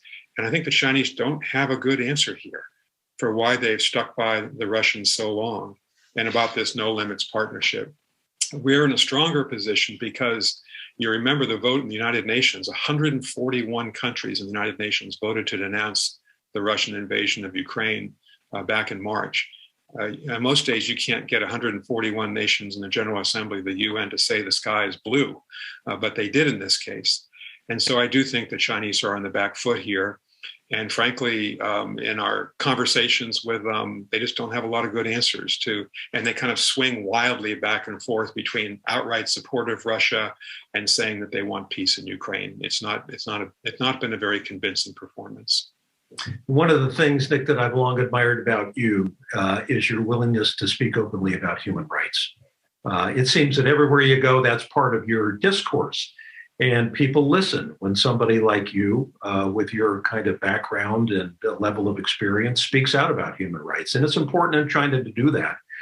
So I know it's a tough thing to do in your position in Beijing. I always found myself speaking to empty hallways whenever I bring up human rights, and oftentimes attacked and retaliated against, and sometimes banned from social media, whatever. But how do you measure progress on human rights these days in China? And what do you see as maybe even signs of success at this point? I must say there's not a lot of optimism here, and I don't see many signs of successes at all. In fact, I'd say the situation is going backwards. It's being more repressive. If you think about the fact that Hong Kong, as recently as 3 years ago, people exercised. You remember the June 2019 this peaceful civil protests in the streets of Hong Kong. People came out by the millions to stand up for human freedom, for freedom of speech, for instance. That's been all snuffed out. We're just approaching at the end of this month, the 25th anniversary of the handover from Hong Kong, from the United Kingdom to the People's Republic. I happened to be there that day with Secretary of State Madeleine Albright, when I was State Department spokesperson. We felt, the Chinese said at that time, there'll be 50 years of essentially autonomy for the people of Hong Kong to rule themselves. That's all been snuffed out. All the freedoms have disappeared from the streets of Hong Kong. It's a great tragedy. And we've talked about Tibet and the ongoing repression there, and the outright repression of up to 1 million people in Xinjiang province in northwest China. The Uyghur population has been imprisoned, incarcerated, sent to these re-education facilities. It's kind of an Orwellian name for a prison. And so we do have an obligation to speak out about these issues. I have taken to the Chinese government lists of people who we believe, Chinese citizens, have been imprisoned unfairly, convicted unfairly, who are champions of human rights. There's a young man named Nuri Turkal. He's the vice chairman of the US Commission on Religious Freedom. He's a member of our government. He can't go back to Xinjiang, where he was born. His mother, who recently lost her husband, Nuri's father, can't travel to the United States to see her son and grandchildren. And their situation is replicated in hundreds of thousands of Uyghur families. And so we try to stand up for them. And as you know, John, you try to conduct this conversation effectively. It's mostly can be effective, I think, behind closed doors, but there are times when we have to speak up. And so just last Saturday, on June 4th, the 33rd anniversary of the Tiananmen uprising, Secretary Tony Blinken issued a written statement telling the truth about what happened at Tiananmen. The Chinese government didn't like it at all. But that's what we have to do as Americans, is stand up for our values. Well, Nick, I respect what you do. And I have to say, the most important work I ever did. I mean, as you know, you meet a lot of high flying people, you attend a lot of important meetings, you have important conversations and engage in meaningful dialogue. But the most important things I ever did were, among them, visiting Americans in prison who had been imprisoned without cause, meeting with people in Xinjiang who were frightened of their government and who were being pursued, had nowhere to turn, going out to Tibet and meeting with religious leaders in Tibet who would pull me aside as a United States ambassador with tears in their eyes, thanking America for standing by their side. I mean, these are things that I can barely articulate to American audiences without getting emotional. But it's sometimes the most important work that an American ambassador, a U.S. envoy, does in a place like China. I think you're right. You know, there are 1,000 issues out here, and we try to work all of them on behalf of the American people. But ultimately, John, I think you're right. You did this so brilliantly as ambassador. There are times when you have to stand up and just say, we disagree. We respectfully disagree. And you have to stand with those people who are being subjugated. And that's a big part of what's happening here in China. I would say this, you know, we've talked about the mainline effort here, and that is to hold our ground, to compete, to protect our businesses, to protect our national security. We are also the 2 largest countries in the world, so we have some mutual obligations to the rest of the world. So we are working fairly well together on climate change. John Kerry, our climate change negotiator, the president's special representative, working very effectively with his Chinese counterpart, number one. Number two, the Chinese were not transparent about what happened at Wuhan in January and February of 2020. But, you know, when the next pandemic appears at some point in the future, and the odds are we'll have another one of some different sort, we're going to have to work with China because they do have tremendous capacity, and we have to work globally. And there's another issue that I think people in Utah will resonate with people in Utah as it does in my home state of Massachusetts, and that is that we lost 110,000 Americans to drug overdoses in the 12-month period of 2021 and into the beginning of 2022. 70% of them were fentanyl, a synthetic opioid overdose. Most of the precursor chemicals, most of the fentanyl comes from precursor chemicals shipped illegally by Chinese companies in the black market into the drug cartels in Mexico and Central America. So I'm trying to work very hard with the Chinese government to convince them to shut off the flow by their black market companies of those precursor chemicals to Mexico, so that we can save American lives. So as we compete with China, and sometimes, you know, we knock heads and have profound disagreements, we also have to have some room to engage with China, to work with China, to collaborate. That's the reality of how the world works. And on this issue of fentanyl, we've just got to hopefully convince the Chinese government to help us resolve this problem in the United States, because it's affecting everybody, every state in the union. I'm sure you're dealing with it in Utah as we are in my part of the country. Nick, last question. So later this year, the major confab, the 20th Party Congress, will take place. These are always big deals. They're on a 5-year schedule. It's when the new slate of leaders, certainly for the Politburo, the Central Committee, and the Standing Committee of the Politburo, are generally put forward. What's going to happen this go around that is so unusual is Xi Jinping will be put in for an unprecedented 3rd term as head of the Communist Party. It's almost like, why can't they find anyone in the younger generation to step forward? Or is it just an effort to kind of solidify authoritarian control, both within the party and certainly within the military ranks and beyond? Any sense as to what the headlines might be coming out of the 20th Party Congress later this year? Well, that's the key question.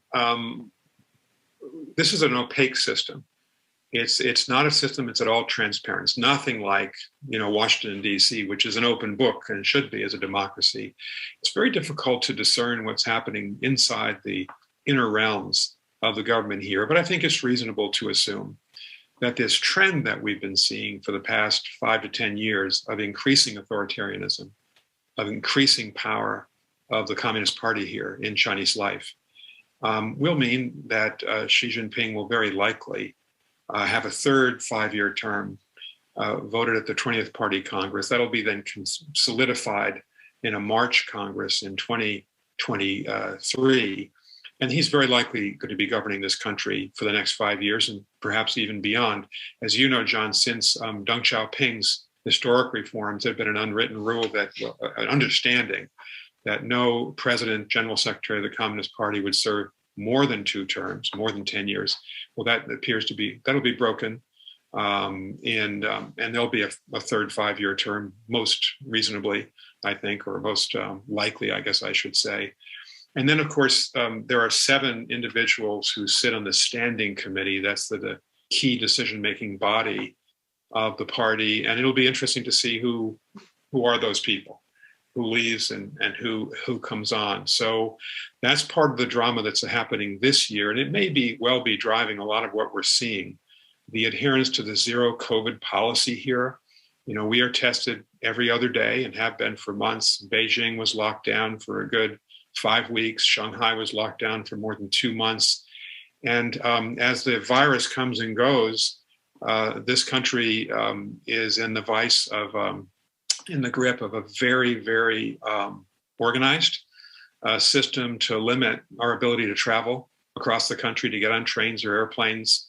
A lot of people in Shanghai couldn't leave their apartments for more than 60 days. This is the way the Chinese have decided to play this. It's caused some real harm to the economy here in the short term, and thus harm to the supply chains back to the United States. It's fueling some of the inflationary problems in the United States. And so you can see the impact that this country is having on the rest of the world just because of its sheer power. Another reason why we need to be at full strength out here in the American mission to represent our own interests and our own values. Nick, we are so grateful to you, grateful for your time, grateful for your leadership. I've said it before and I'm going to say it again. You're the most talented diplomat of my generation, which would be your generation too. And we're just very, very grateful for your public service. Now managing the most difficult and complex, the most challenging bilateral relationship we have in the world, with elements of competition, elements of collaboration, and increasingly with a whole lot of confrontation. And it's how we kind of work the in-between in avoiding war and conflict that really is your work. And we thank you for it. We thank you for joining the World Trade Center gathering here at the China Summit. And we hope we can stay in contact. And please tell all great Utahns who are working as part of your mission, hello, that they are appreciated by all those on the home front. I appreciate that. We have a big contingent from Utah here in the American Mission. I'm going to pass on, we have a country team meeting in about an hour, John. I'm going to pass on your wishes to them. And next year, maybe I can be with you in Utah. That would be a good thing. But all best for your conference. And again, I just want to thank you, John, for your leadership in so many realms. It's deeply appreciated. Thank you, Nick. Such a pleasure to be with you. We'll see you soon. You bet. Thank you.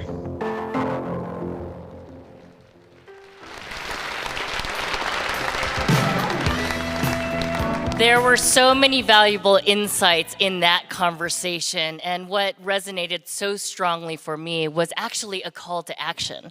And that is, to meet this challenge, we need strong bipartisan approaches to our policy, and to increase competitiveness, we need further cooperation between government and business. So let that be a charge and something that all of you can work towards. We are going to take a 20-minute break, and we will reconvene for our next panel at 11:10. Thank you.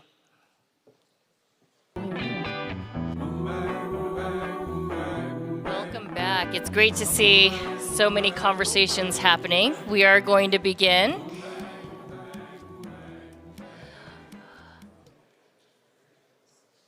All right, our next panel will unpack the rise of China as an economic power and dive into how China's trade policies are affecting the international arena. Please join me in welcoming our discussion leader, Damien Ma, Managing Director at Paulson Institute, Mary Lovely, Senior Fellow at the Peterson Institute for International Economics, and Jamieson Greer, International Trade Partner at King & Spalding. Please give them a warm welcome.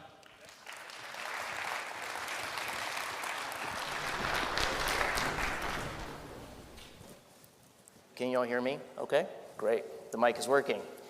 First good sign. Well, it's great to be here in Utah. It's great to be with all of you this morning. I have the enviable duty of wearing two hats today, so don't get confused. I'm both the moderator and also going to be responding to some questions, so don't get confused if I'm going to throw some questions to our very distinguished panelists, Mary and Jamieson, this morning. So you've heard a lot about Chinese politics this morning, about Xi Jinping, and you've heard a lot about our foreign policy from both ambassadors, current and former.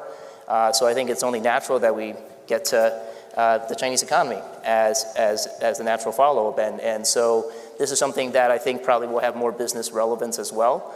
And I think it is certainly something that even if we're not thinking about it every single day, I'm sure every one of you in this room has more than one made in China product. I can ask you what your favorite made in China product is, and most of you might say the iPhone. But when I'm asked that question, I always say my parents are my favorite made in China product. So that'll give you a little bit about my own bio, I suppose. But I think that's one way in which we actually really interact with the Chinese economy. And we're going to be talking about trade and goods, and so I think that's something we really want to be thinking a lot more about. And I always like to say, even if your business or even if you had nothing to do with China, don't worry, China's going to be able to find you, because it is a $15 trillion economy, and it is about now 70% of the U.S. GDP. The only other country that's made it to 70% of U.S. GDP was Japan back in 1995. And after that, the property bubble burst, and Japan went through its last decade of stagnation. It's never gotten above 70% of U.S. GDP. In fact, it's quite a bit smaller now. China is really only getting started. China right now is only at $12,000 per capita GDP. That is technically considered high income by World Bank definitions, so China has made it into high income, but it's also really important to remember, as the premier of China, Li Keqiang, always says, there are also 600 million Chinese living on $150 a month. So that's $5 a day. So China may have lifted 1 billion people out of poverty over the last 35 years, extreme testament to its success. There's still 600 million people, twice the population of the United States, living on $5 a day. So economically, it's a bit of a walking paradox. On one extreme, you tend to see commentary and news saying it's sort of an unstoppable economic juggernaut. On the other hand, you have still a very significant poor population, relatively poor population. I'm reminded that oftentimes, sometimes our Chinese interlocutors would say, you Americans always, when you think about China, you think of everything divided by 1.4 billion. But he's like, my problem every single day is how to divide everything by 1.4 billion. So the big denominator issue is actually a big challenge for the Chinese government. That's what they stay up thinking about, rather than sort of everything multiplied by 1.4 billion. So before I get to asking Mary and Jamieson about the Chinese economy, both the near term and the medium and long term, and how we got into, I guess, the trade war of the last few years that I guess is still ongoing, I want to just briefly set the scene about how the Chinese economy got to where it is today. Just very briefly, because I think you hear a lot about the Chinese miracle, whether you agree with that metaphor or not. Let me unpack sort of the key ingredients of what made the Chinese miracle work. And essentially, the economy you see today was basically formed in 1978. Before that, that was the Mao era. There was barely any economic growth. It was all politics. So for all intents and purposes, the Chinese economy started 40 years ago. In 1978, when Deng Xiaoping launched reform and opening up. Now, it's important to understand there's both a reform side of it and there was an opening side of it. Both of those interacted together to make the miracle happen. The reform side was essentially really getting rid of a very big and strong state sector. That was the big thing that China did, starting in the early and then went into the late 1990s. They had 40 million people laid off from state-owned enterprises. They broke what was called the Iron Rice Bowl, meaning guaranteed work. That was the state model. And they were willing to tolerate 40 million unemployed to get rid of the state sector. Now you've heard a lot about the state sector. All you hear sometimes are state firms. But in reality, there are fewer than 100 centrally owned state firms in China. right? They're powerful, they're huge, and they're very politically powerful. They absolutely matter, but let's be clear about the scale. There are fewer than 100 centrally state-owned enterprises. Those are the companies that you hear about a lot. And so, so when the state sector got out of the way, the engine of growth has been the private sector. Vice Premier Liu He, who was the top economic advisor to President Xi, and I think someone that Jamieson knows quite well because he was also leading leading the Chinese side of trade negotiations, he likes to describe the private sector this way. He has the 5, 6, 7, 8, 9 formula. What does that mean? The private sector is 50%, more than 50% of employment, or I'm sorry, more than 50% of tax revenue in China, more than 60% of GDP, more than 70% of innovative output, more than 80% of urban unemployment, and more than 90% of total enterprises. So that's the private sector. That was, China's miracle was driven not by the state sector, but by the private sector. And it's still one of the most dynamic, despite what's been happening in terms of a bit of a reversal into more of a state-owned model. The second piece of the miracle formula, if there is a recipe, it was the opening piece. And that had to do with the creation of what Deng Xiaoping called special economic zones. These essentially were big laboratories for capitalism. You could do pretty much whatever you wanted in those zones. They didn't want it around the country, but they wanted to see if some of these experimental zones would succeed. And the OG SEZ, Special Economic Zone, is Shenzhen, right? 35 years ago, it was a swamp. Today, it's China's Silicon Valley. All the big tech companies you hear about, Tencent, Alibaba, so on and so on. Well, Alibaba's not there, but Tencent and Xiaomi and all those companies are in the Silicon Delta, in the Silicon Valley. So it's an enormous success of the SEZ model. Again, it was just a laboratory to see if capitalism could thrive, entrepreneurship could thrive, and competition could thrive, and it did. And it's no surprise that when you talk about trade and manufacturing, iPhones, a lot of that is coming from that particular area. Just to give you a sense of that area is about 150 million people, right, that delta. It's larger than Mexico. So when you think about the economic impact of that particular delta, it's like thinking about Mexico. So that's the appropriate analogy. So opening up is SEZs, and then also state sector getting out of the way. And finally, there was state involvement. But let's not get carried away with industrial policy. We're going to talk about that later today, but we've heard a lot about that. But that's a playbook that the Japanese did, that the South Koreans did. They all did industrial policy. China had a more muscular industrial policy. They had ministries that focused a lot on it. But let me give you an example of one of the ways in which China practiced industrial policy. So one of the former minister who ran the Ministry of Science and Technology, he was actually the only non-Communist Party member at the minister level at the time in 2005 or 2006. He actually grew up in the auto sector, and he worked for German companies. So he was a single guy pushing China to build EVs. He thought China's future laid in electric vehicles. This was back in 2005. He was a single guy that pushed China, and then they started coming out with all these plans. Well, now you look at the EV industry in China, that's what happened. That's one example of industrial policy. So now the state sector, again, it's never going to go away. We're going to have to deal with the Chinese state sector. It's politically powerful. It's going to be there.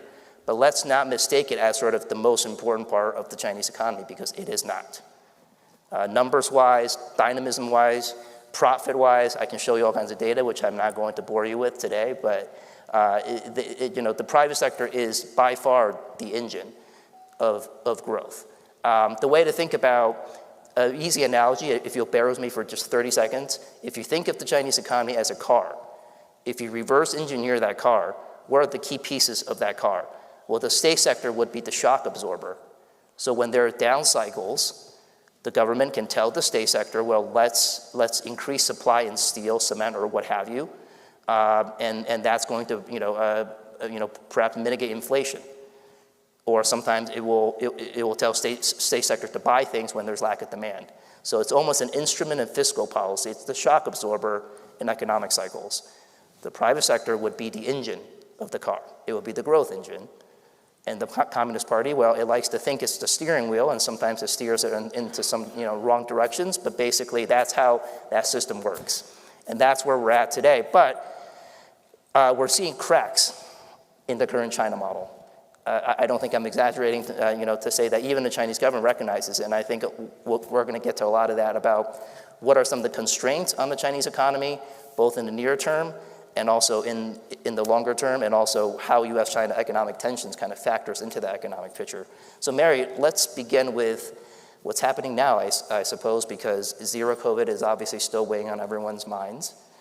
And Shanghai has come out of the lockdown, but the economy is certainly not looking up. So I wonder if you can talk a little bit about what you think is happening there and what we might be seeing in the Chinese economy in the next, let's say, 6 months. Okay. Think you can all hear me? Yeah, thanks, Damien. Thanks for that great little review. So we've all known about zero COVID. We read about it in the newspaper. We think, I'm glad I'm not being locked down, right? But we have to remember there are three big fears. One is the fact that there's a lot of elderly, particularly in Shanghai. The elderly are under-vaccinated, and we know that elderly are very vulnerable. Certainly, we've seen it here in the United States. And lastly, the healthcare system in China is incompletely developed. So a very big surge of COVID could quickly overwhelm the system. Also, the vaccines, frankly, are untested fully against Omicron. So people say Omicron's not a big deal, but we don't know that in the Chinese context. And that's something that the Chinese leadership has decided is their priority, is avoiding that. So we have to acknowledge that there is a real fear behind what's going on with the zero COVID policy. The zero COVID policy after the initial waves of COVID was meant to be more dynamic, more flexible. We were going to come in almost with a strike team and get it down. That didn't work, and we know why. Omicron is a different animal, right? It's very hard to prevent transmission, as all of us are finding, double vaxxed, double boosted, and still you find people come to an event like this and they end up with, hope not, COVID. So we know that it's not beat, it can't be beat, and so we're going to continue to see these lockdowns. How big they are, we don't know. The virus is in control. What does that mean in the short run? In the short run, that means that we're going to continue to see the Chinese economy dampened by this threat. So we're going to see production shortages. We're going to see a lot of dislocation of people. We're going to see that as well at the global level. It takes time for goods to get from China to the US, and so we're likely to see shortages moving forward for things that happened 2 weeks or a month or 6 weeks ago. So we're going to continue to see sporadic shortages. And when we look at the Yangtze River Delta, is an incredible amount of global production located there. And of course, the way you become very productive is to locate a lot of production in one area. You have an ecosystem. And so that area locked down has enormous implications for very specific types of activities. So it's going to have a short-run effect on China and then effect on the global economy. Medium term, looking a little bit farther out, knowing we're going to play this like whack-a-mole game for a while, what's the impact? I think on China, it's going to make it more difficult for the Chinese authorities to try to stimulate the economy, something they're doing now. They've come forward with a multi-point plan.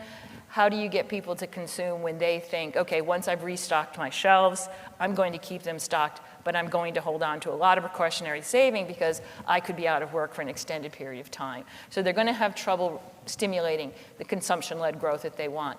And secondly, on the global sphere, we're going to see businesses are reluctant to invest, not knowing what is likely to happen in the near term. So we're going to have, in a sense, a set of paralysis, and I think it's going to be at a much lower level of economic activity than was predicted even at the end of 2021.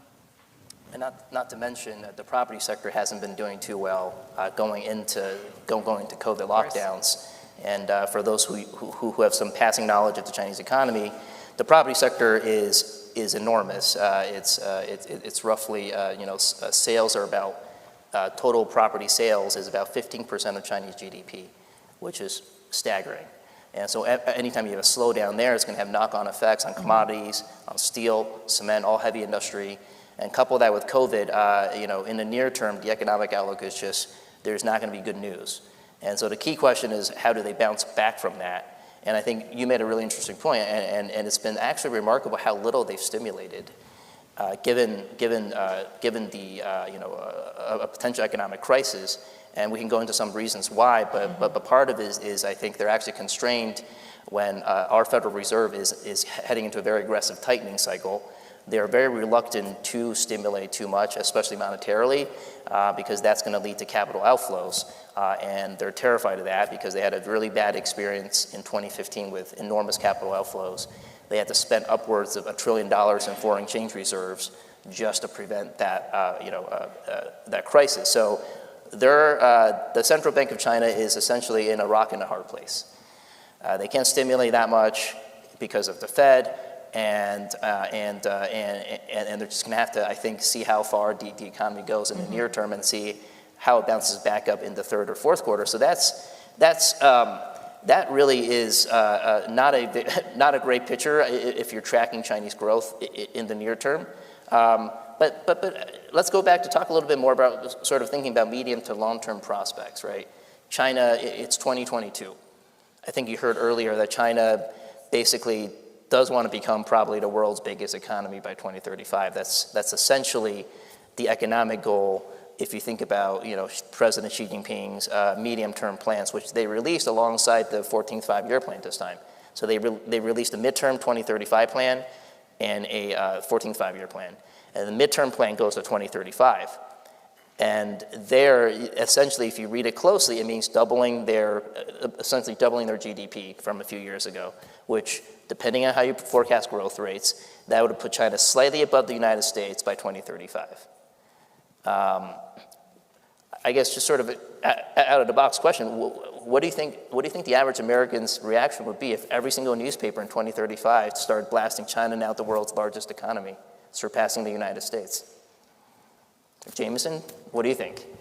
Oh, well, I think that depends. I think even now, when you look at the paper, by terms of purchasing power parity, which is one measure of GDP, China, in some senses, is already larger.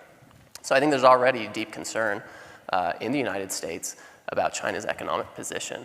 And I think in 2035, if there's not some kind of normalization in Chinese economic and trade practices, that's a long time from now. There's a lot of things that can happen between now and then. Yes. And unfortunately, I'm somewhat pessimistic. I think things will probably get a little worse before they get better.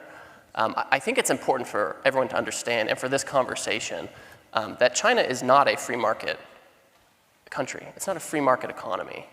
It's really important to know that. So when we're talking about private sector versus state-owned, we need to understand what that means, because there are certainly, specific state-owned entities, but there's also state influence, right? Where you have a situation where you can have the leader of the biggest tech company in the country be brought before Chinese government authorities, where you can have an IPO for a major tech company be unwound and halted. That's not a state-owned company, but it's the state directing it. So it's not a market-driven economy. So it's really important to understand that. And it's also really important not to impose, Western views of how we would approach a COVID-19 crisis or a production and supply crunch, because some of the things that are undergirding the economic decisions in China are: how can the CCP, the Chinese Communist Party, retain control? How can Xi Jinping retain control? How can we continue to employ this huge demographic that we have, and we have to continue employing? If it's something that's going to create overcapacity, if we're going to take stimulus measures that double down on our real estate, where we have excess real estate capacity, if it's going to double down on manufacturing, where we have excess manufacturing capacity, they will do that. And they've announced that. Part of their 33-point plan for stimulus is to help continue to bail out their real estate sector, which is suffering, and there's more real estate, and there's a lot of money tied up in that. It's also important, I think, to understand the role of traded goods and services in the Chinese economy. If you look at the U.S. economy over the last 20 years, trade makes up about 20% of our GDP, and that's been pretty standard. If you look at China over the last 20 years, trade has made up anywhere between 1/3 to 2/3 of their GDP. That's a huge amount. So that means they're really dependent on trade. And when you talk, Damien, about, how did they get there, and you talk about, from 1978 on, what did they do and the different measures that they took, we also have to understand, again, that there were, when you say industrial policy, I mean, if you unpack that, what does that mean? It means subsidies. So there might not be state-owned entities, but there are state subsidies given to national champions, right? There's a policy of import substitution, where we want to have as much domestic production as possible in China and import as little as possible as we can from other places. We've heard about IP theft. I mean, Governor Huntsman, who you heard earlier, was the chair of a commission that talked about IP theft from American companies. And so this is not a free market economy. Their solutions going forward are not going to be free market solutions. And even though maybe that's what we would want them to do or think they should do, that's not going to be the case. And it's going to affect anyone who's doing business in China or with China, and we should be really clear-eyed about it. So I think Jamieson's absolutely right. China is not a free market in the Milton Friedman sense of a free market, and I don't think it'll ever become that. In fact, in the 1980s, when China was reforming and opening up, Milton Friedman went to China. That's the famous Chicago economist that's synonymous with free market principles. He went there and he tried to advise China on having a free market, and the Chinese basically said, "That's nice, but no thanks." And so they didn't go completely free market, but it's also hard to deny how much the economy has been liberalized, everything from prices to basically, large swaths of the Chinese economy. And I think, one thing I think a slight wrinkle to Jamieson's point too is that if you look at China relative to other countries at a similar stage of development like Japan and South Korea, earlier on, China is actually a much more open economy to foreign investment than those economies were back when they were developing. But let's, since we're talking about we talk a little bit about the near term, which is a pretty abysmal outlook. Let's pivot to maybe not 2035, but what do you think are some of the constraints for the Chinese economy as they try to shift their growth model from what Jamieson kind of outlined, overinvestment in property, overinvestment, they have a lot of debt in the economy, you hear a lot about that. I mentioned sort of Japan, got to 70%, and then it sort of faded away economically relative to the United States. Are we looking at something like that? What's sort of your view on the middle income trap idea? Maybe you can describe to the audience what that is economically. Okay. So first I would say that I have to respectfully disagree with my friend Jamieson. I think that the economy is largely freed. It's a market where many of the entrepreneurs, the private sector, make their decisions based on prices and demand and supply. It's an economy that has a much heavier state hand than we do in the United States, so it's not our model. But we have to be clear about what it is. It has developed, you cannot create the kind of wealth that have been created in the last 40 years without freeing the market. That has been the genius of the economy. It's been very rapid entry and exit, letting bad firms die that have driven the productivity of Chinese firms. And we have very, very detailed studies of this based on, hundreds of thousands of Chinese companies. So I'm not just making this up. We can study it. They respond to economic impulses in the way that we would predict. That doesn't mean that there is an important role for the state, but in my view, it's very important that we get this reality right, because another thing that Ambassador Burns said was, we're trying to protect American businesses, protect American national security, American interests more broadly. And that requires us to have a very clear-eyed view based on facts on the ground. So can't be hysterical, we can't overestimate and we have to understand what are the constraints of the Chinese leadership, what are their fears, so that we can anticipate what they're going to do, and also how they're going to respond to our moves. A lot of their move towards self-sufficiency was a desire to be free of coercion, what they see as coercion from the West. And yes, of course, the economic sanctions that we have levied on Russia scare them, because that's what they fear. They're not at this stage where they can go it alone. They know that. Looking ahead, what are their key issues? This is very important for us to understand. One of the first things you learn in sort of, game theory, war theory is know what the adversary is thinking. What are the adversary's goals and constraints? First of all, the middle income trap. Middle income says, a country that's and China is basically a middle income country. It's not a high income country. Yeah. Barely. Yeah, and it's got this tremendous problem with inequality. Their Gini coefficient, a measure of inequality, is the same as ours. So, it's a an economy where you can get the most luxurious luxury suite and food and fanciest cars to one where people are basically having trouble, surviving because of food insecurity. $5 a day. So, they have to move this economy forward. The party needs to provide this type of growth for their legitimacy. How do they do that? What is some of the main challenges? I would say we can see a lot. One is they need new governance tools. So they have relied, early on in my career, people said, in China, fiscal policy is monetary policy. Mm-hmm. Now they find they can't move on monetary policy. What about fiscal? Well, why can't they provide income supports? They don't have the kind of social supports for their people. You didn't see them doing the gigantic stimulus that we did in the United States, which, for better or worse, how you feel about its contribution to inflation, you have to say it got a lot of people through a very difficult time in this country, which was the our own COVID experience. They don't have those supports. So you have a lot of people who have very high savings because they know that they're just, one illness away from being destitute. How do you get those people to be the drivers of the economy? Last year, and when China performed well, its main drivers were net exports and investment. Those are going to fail it this year, and yet they don't have the tools to really make the shift that they've been trying to make for 10 years to consumption-driven economy, maybe more, right? So that's a big problem for them. Second, of course, is their labor force. They want to be us, right? They want to be an economy that has workers that can go in, be literate, numerate. Yes, they are producing, but they still have a very low level of high school graduates. They now are having trouble absorbing the millions of new college graduates. Damien and I were talking this morning. Yes, 18%. 18% urban unemployment among youth. This is a huge problem, not only for keeping the economy moving, but also for social stability. So how do they take a system where you have many people in rural areas, substandard education levels, and say, you're going to be part of this global economy. You're going to be working with computers, right? When they're having trouble even doing basic maths. This is a huge problem for them. Another problem, of course, is this idea of why are they drilling down so much on indigenous technology and manufacturing? Productivity, baby. They got to keep the productivity growth going. And their productivity growth has tanked. Why? Partly it is the state. The state has taken a bigger role in directing investment. The state is directing investment not toward the thing that's going to create the most wealth, but the thing that's politically expedient or a political need. And so that has been driving down productivity, misallocation of capital, other types of strong hand of the state.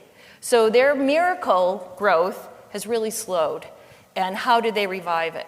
It's going to come through creating a better workforce. That's a huge problem. Think about the problems we have in our own society with improving rural education, urban education, providing health care to people, providing supports for people in old age. Don't forget, it's aging much more rapidly than the United States. So these are all the kind of existential problems that are on the menu for the leadership. And I think the U.S. has to study those carefully, understand what the problems are, and then confront the Chinese on the things we rightly say, no, foul, not going to participate, but understand how we can offer solutions or be part of the solution to the things they really do have to deal with. And I would say on the demographic point, and you may have mentioned it and I missed it, their demographics are really changing where they are going to have a rapidly aging population, but they do not have a younger population to sustain and support that older population. And so that's going to be,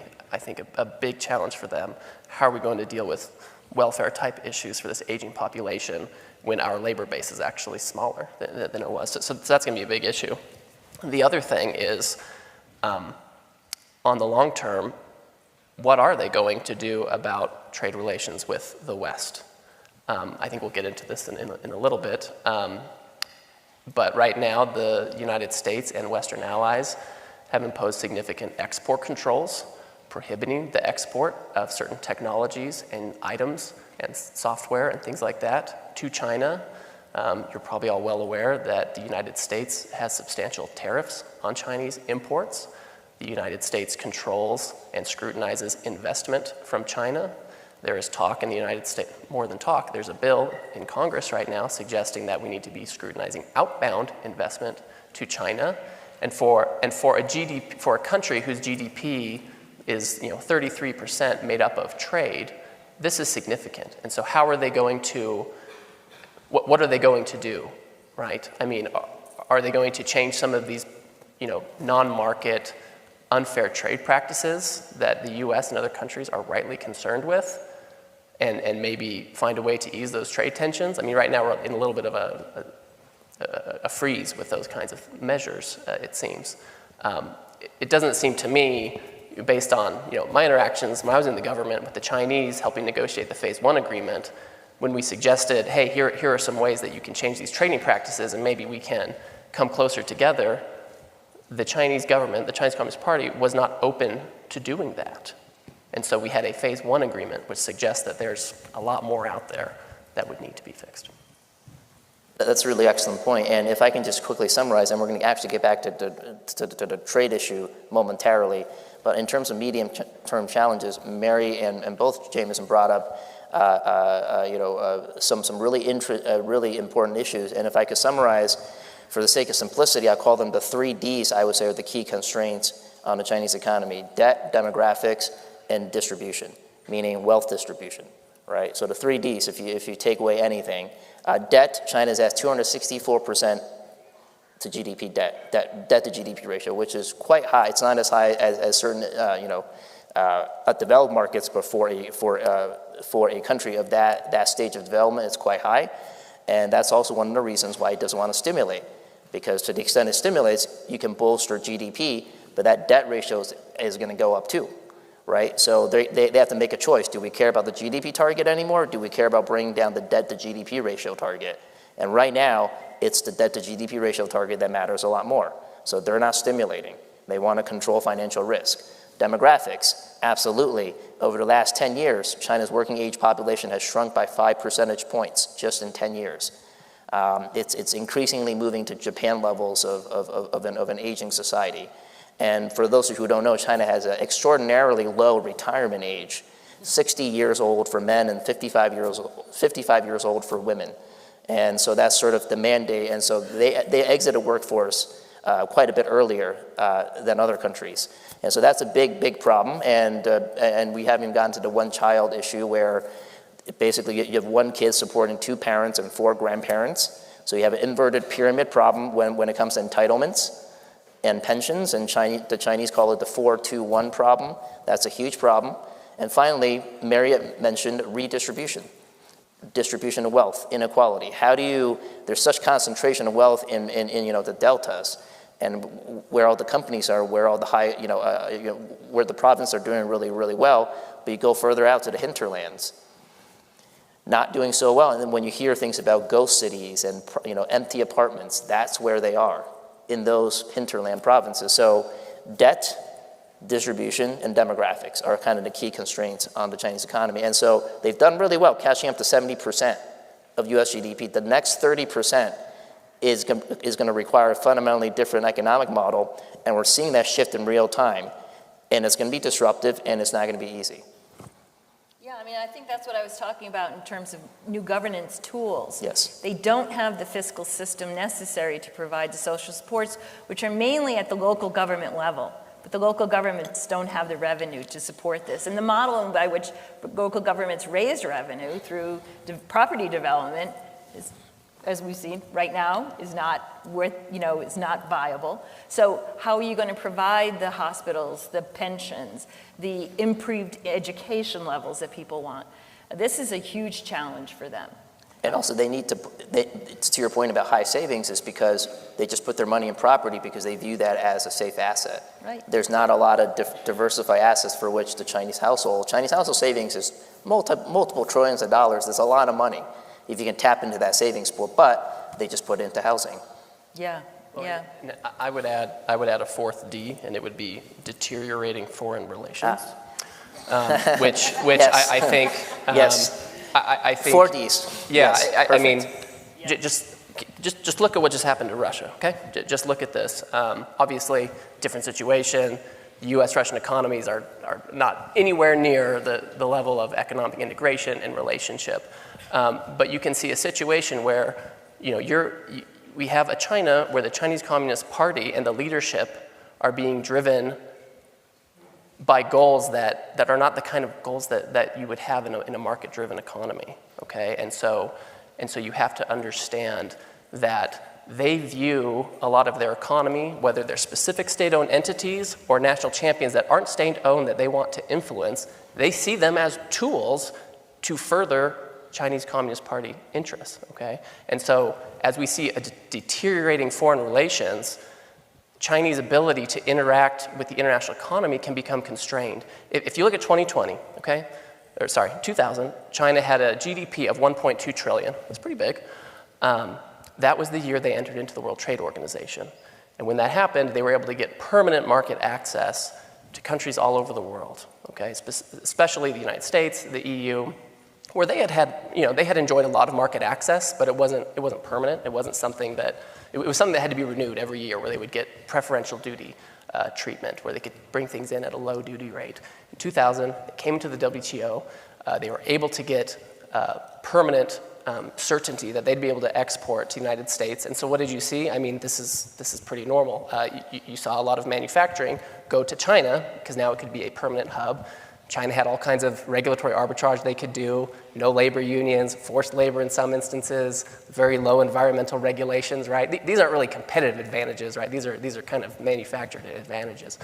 And you see China's GDP go from 1.2 trillion in 2000, when they entered the WTO, to 15 trillion in 2020. And they're correlated, right? There's a lot of causation, right? I don't want to say that all of that growth came from entry into the WTO, but a lot of they are export dependent in a lot of ways. A lot of their employment and the way they keep folks employed and the way they keep peace among the population is by having people have a job, including in factories where there's overcapacity, where they don't need that capacity, so they dump that on the global markets.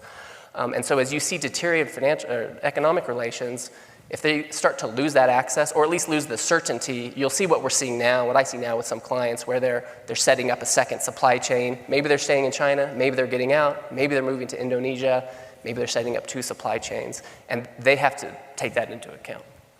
And that is a perfect segue, Jamieson. So let's stay on U.S.-China trade for just a little bit. So exports, and China has been a net exporter to the United States for as long as I can remember. I've looked into data back into the 1980s. For as long as I can see, we've run basically a deficit with China, bilateral deficit when it comes to trade of goods, right? Services is a different story, but when it comes to goods. And we all know that trade politics often enters into U.S.-China relations, whether it's Congress and so on. But I don't think we've ever gotten to perhaps a full-fledged trade war. And you were there, so... I call it a trade dispute. Trade dispute, okay. Whatever label you want to slap on it, it's certainly the most intensified trade conflict we've had with China in my memory. So why don't you take us through sort of the rationale, sort of how we got to where we did a few years ago? Sure. No, I'm happy to do that. It really starts with something we call the Section 301 investigation. When the Trump administration took office, pretty quickly there was a concern, a bipartisan concern, that there was forced technology transfer going on with China and U.S. companies. And there were lots of ways it can happen, right? It can be through kind of the headline grabbing, hacking, right? Cyber intrusions, and that's a real thing. There was a lot of ways that if you wanted to have a JV, or if you wanted to operate in the Chinese economy, in the market, you wanted to build there and sell there, the Chinese government would require you to have a JV partner, right? Sometimes it was state-owned, sometimes it wasn't. Sometimes as part of that, you had to turn over your IP or license it. And soon you saw this IP bleeding out. And if you went over with a factory, you'd see a copycat factory pop up across the street. Similar machinery, same plans, sometimes the same trademarks on the equipment. And so there was a big concern about this. And so the US government undertook a study, and all kinds of folks participated in this, business, unions, civil society, and they gave examples of this. And so after several months of study, we came out with a report essentially saying, yes, this is a problem. It's an unfair trade burden. The World Trade Organization, where we typically would take a trade complaint, it doesn't cover some of these issues. However, we have trade laws on the books in the United States that say if the World Trade Organization can't address some of these issues, then the president can take action. And there was a quantification where government economists said, well, we think at least there's a $40 billion cost to this forced technology transfer. It's probably higher than that. If you look at the Huntsman Commission paper on IP, it's pretty high. And so the administration said, well, we are going to then impose, 40, or maybe it's $50 billion worth of tariffs on imported goods from China in an effort to force them to change these practices. Anyway, I won't go on about it, but China's response was not to change its practices, it was to put on their own tariffs. So instead of sitting down and having this discussion, I don't think the Chinese thought we were actually going to follow through with the tariffs. I think they were very surprised by that, but we did. And then there was some tit for tat until finally we were able to have some very serious discussions with Vice Premier Liu He and his team, who worked together with our team in a what I thought was a constructive way. And we ended up with a phase 1 agreement that kind of put everything on ice. We reduced the tariffs a little bit. They agreed to change a lot of their non-tariff barriers with respect to financial services, agriculture. I mean, I talked to some folks earlier yesterday in the agriculture sector who said that their exports to China increased substantially, because of this deal, and not just because there were purchase commitments, but really because China agreed to change some of its agricultural standards, things which are in their interest, right? I mean, this goes to the point that people have said there are going to be areas where we can cooperate, and it might not look exactly how we do trade with the UK or the EU, but maybe it's going to look a little bit different. Maybe there'll be an aspect of managed trade. Export controls are going to cause challenges, but there's always going to be some element of trade, and we need to manage it very carefully. Okay, so we're going to end on the phase 1 agreement because I'm getting the wrap-up sign. We only have 35 minutes to cover a lot of territory. So consider this the phase 1 conversation. It doesn't end here. Come and find us. I'm sure we'll all be happy to answer questions that you may have had throughout the session afterwards. So thank you so much, Mary, and thank you, Jamieson. Thank you, Jamieson. Appreciate it. Thank you.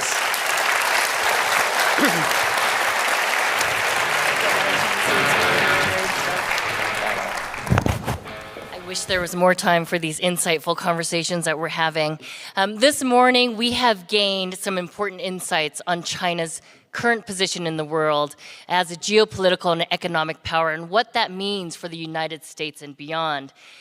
It's largely been macro. We've talked about the US-China bilateral relationship, economic policy, trade relations. Our final panel for this morning is going to dive into what are the challenges and opportunities of doing business in China, and will also provide some strategic guidance on how to navigate the Chinese market. So please join me in welcoming our moderator, Aaron Starks, Chief Revenue Officer at World Trade Center, Utah, Craig Allen, President of the US-China Business Council, Sarah Kemp, VP of International Government Affairs at Intel, and Chris Campbell, Chief Strategist at Kroll.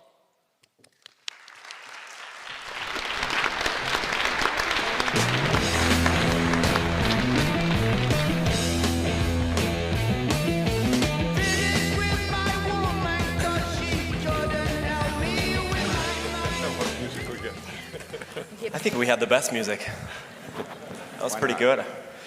It's a pleasure to be with you this morning. We've been fed. This has been an incredible opportunity over the past couple of days to engage on a great topic. All of us have interest in China.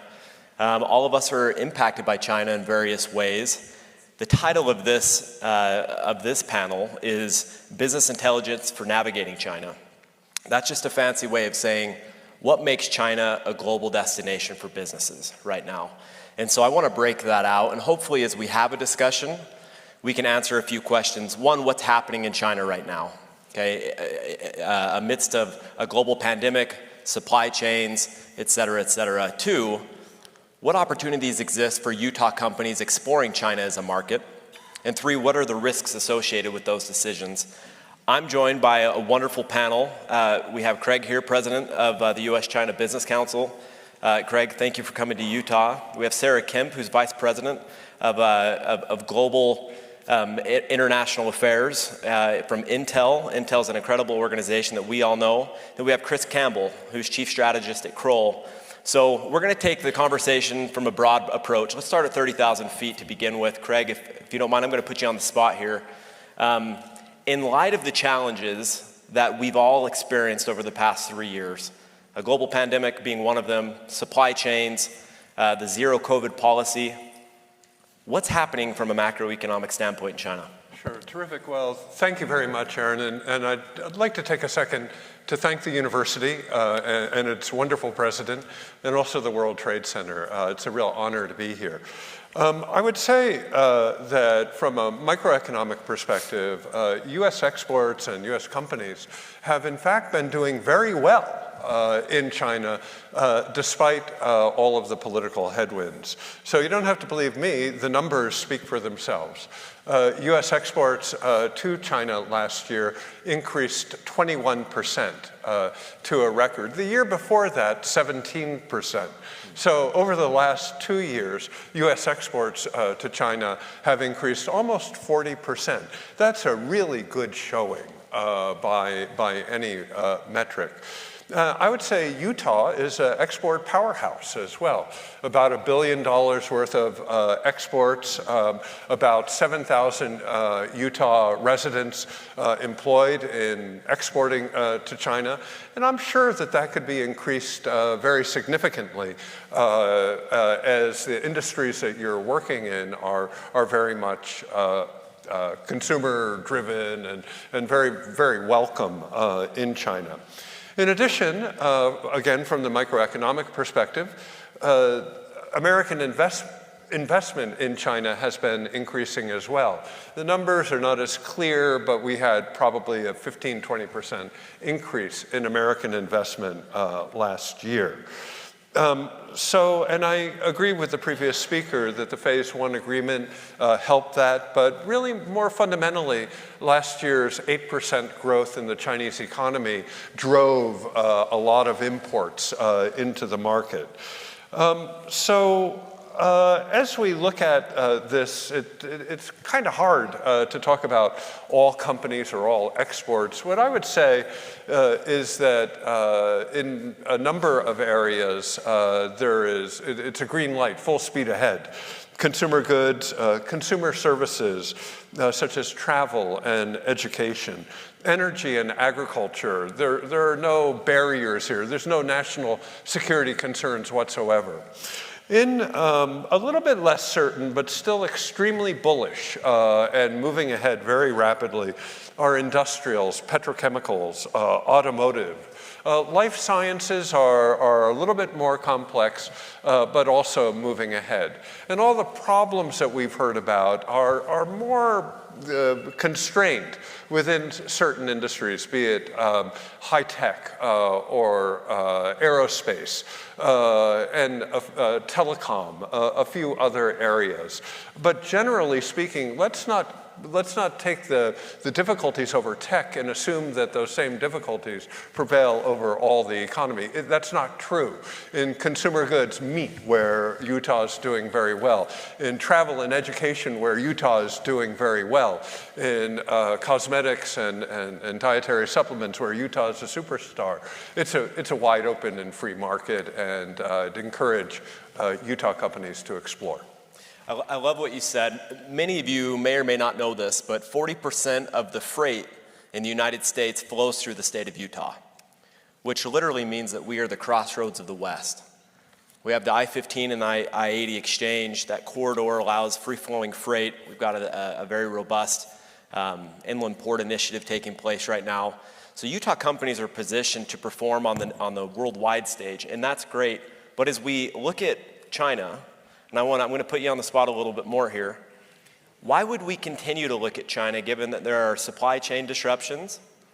What are the risks associated? If you were to sit down with a Utah company today, what would you advise them on? Okay, so why China? Well, China's the largest importer in the world. So if you want to be sell to the largest importer in the world, well, that's a good place to start. China, over the last 15, 20 years, has produced as much as 30% of global growth. In 2022, they'll produce about $1 trillion of extra growth. So if you want to go to where the growth is, well, consider China as a good opportunity. Also, there have been, tens of thousands of American companies that have been very successful there and continue to manage the stresses and strains very well. Yeah, it's a challenge. Every day waking up is a challenge, but one can manage that and manage the difficulties of doing business in China in most areas. Tech, again, aerospace, more complex, more difficult challenges, but in consumer goods and meat, education, services, the water's warm. Please jump in. I love that. Thank you, Craig, for letting me put you on the spot there. Largest consumer market in the world. And you look at direct-to-consumer businesses. Here's an interesting way to look at this. 10 years ago, Uber didn't exist. Instagram didn't exist. Robinhood didn't exist. These are all billion-dollar organizations that have emerged over the past 10 years. So China is definitely a market of consideration for anybody who wants to sell consumer goods or SaaS product. I want Intel's perspective on this, Sarah, though. As we talk about a zero COVID policy, hey, help us understand what that means. What is zero COVID policy, and what has that done for supply chains? Yeah, no, and I think some of the previous speakers have already touched on this. But what it meant was that Shanghai, and let's talk about Shanghai for a minute, the lockdown of Shanghai. What did that do? Shanghai accounts for 20% of China's foreign trade. It's the busiest port in the world, and for the last 12 years, it's rated #1 in terms of throughput of containers, right? So you shut down Shanghai, you shut down that port for an extended period of time. China sneezes, we all get the flu a little bit, right? Like, I guess the upside is the Port of Long Beach probably got to get all their, backup, their backlog.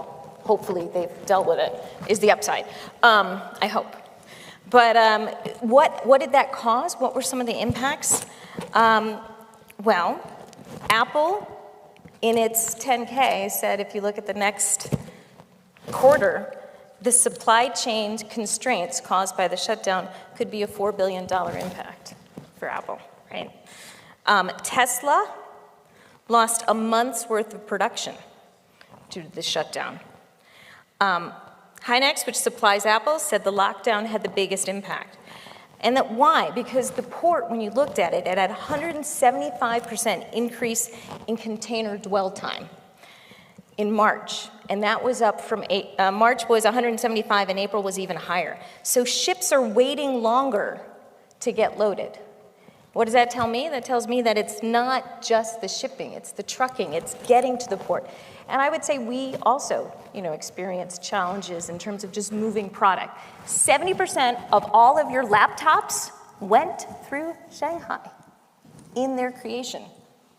So it has a huge impact, a huge, huge impact. And in fact, the AmCham in Beijing did a survey of their members, and 61% of them said that the supply chain disruption was a serious problem, specifically the Shanghai lockdown. So it's been a huge impact. I love that. Thank you. I also want to jump over to Chris here. Chris, you have great experience, and for our Utah audience here, Chris, former chief of staff for our beloved Senator Hatch. Great to have you back in the state. He's agreed to do an interpretive dance on what's happening with China here, just to mix things up. After you. Yeah.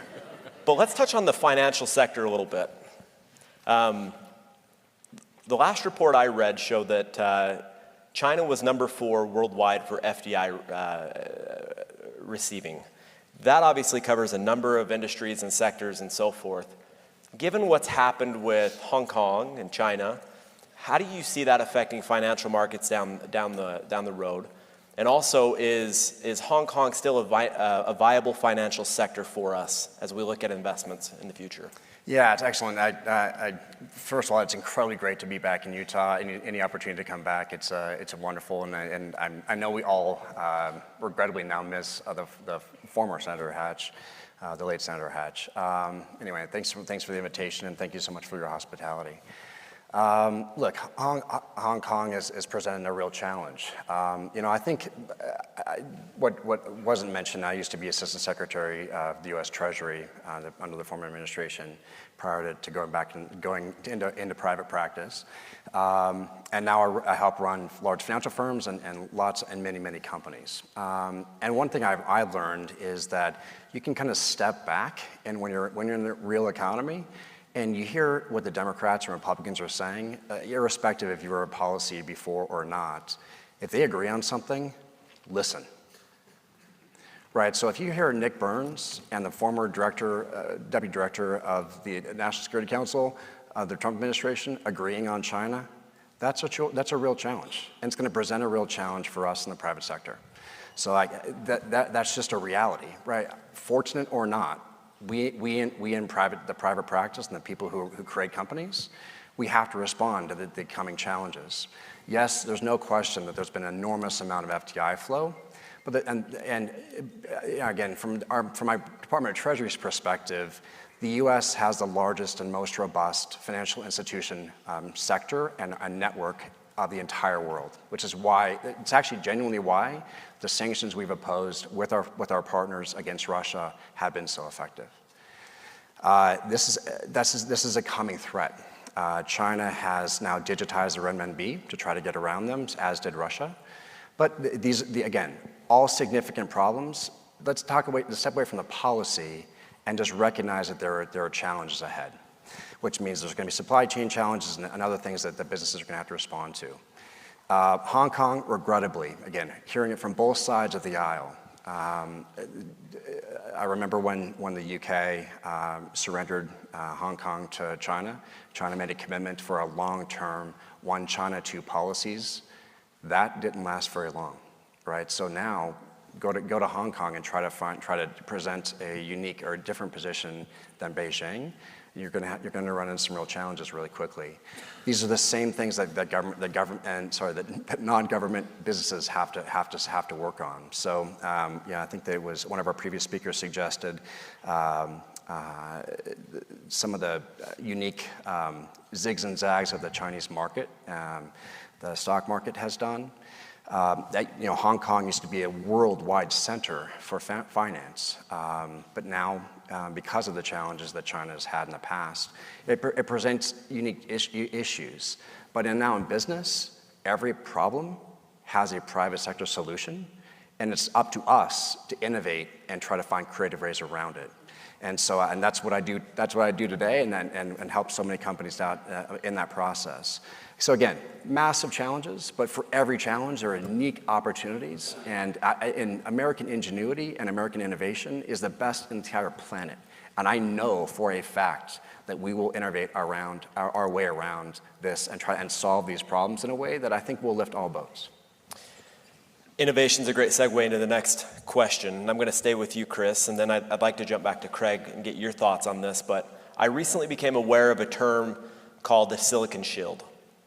And that's a term applied to Taiwan because of its manufacturing capabilities with semiconductor technology, microchips, et cetera, implying that they're protected because of those, because of Foxconn's success, and et cetera. How does the U.S. respond to those capabilities being housed in Taiwan? What does that mean for us? And maybe what does that mean for a prospective company identifying two markets, one in Taiwan and one in China? What would you say to that company? Yeah, for those who don't know, Silicon Shield is a kind of a fancy way of saying because there's so many semiconductors being created in Taiwan that effectively it so closely economically ties us to Taiwan that we will absolutely have to respond militarily should China do something against Taiwan. And until or unless that there's a divorce or a breakup of that strong economic tie, Taiwan is ensured their protection with the United States government.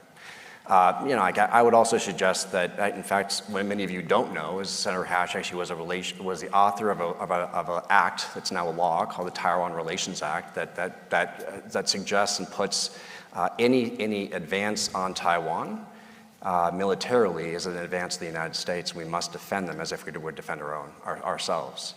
And that's still an existing law in the books of the United States of America. and interestingly, when in government, when I would travel to China many times, both with and without Senator Hatch, I never did one meeting, and I've done hundreds of meetings in China officially.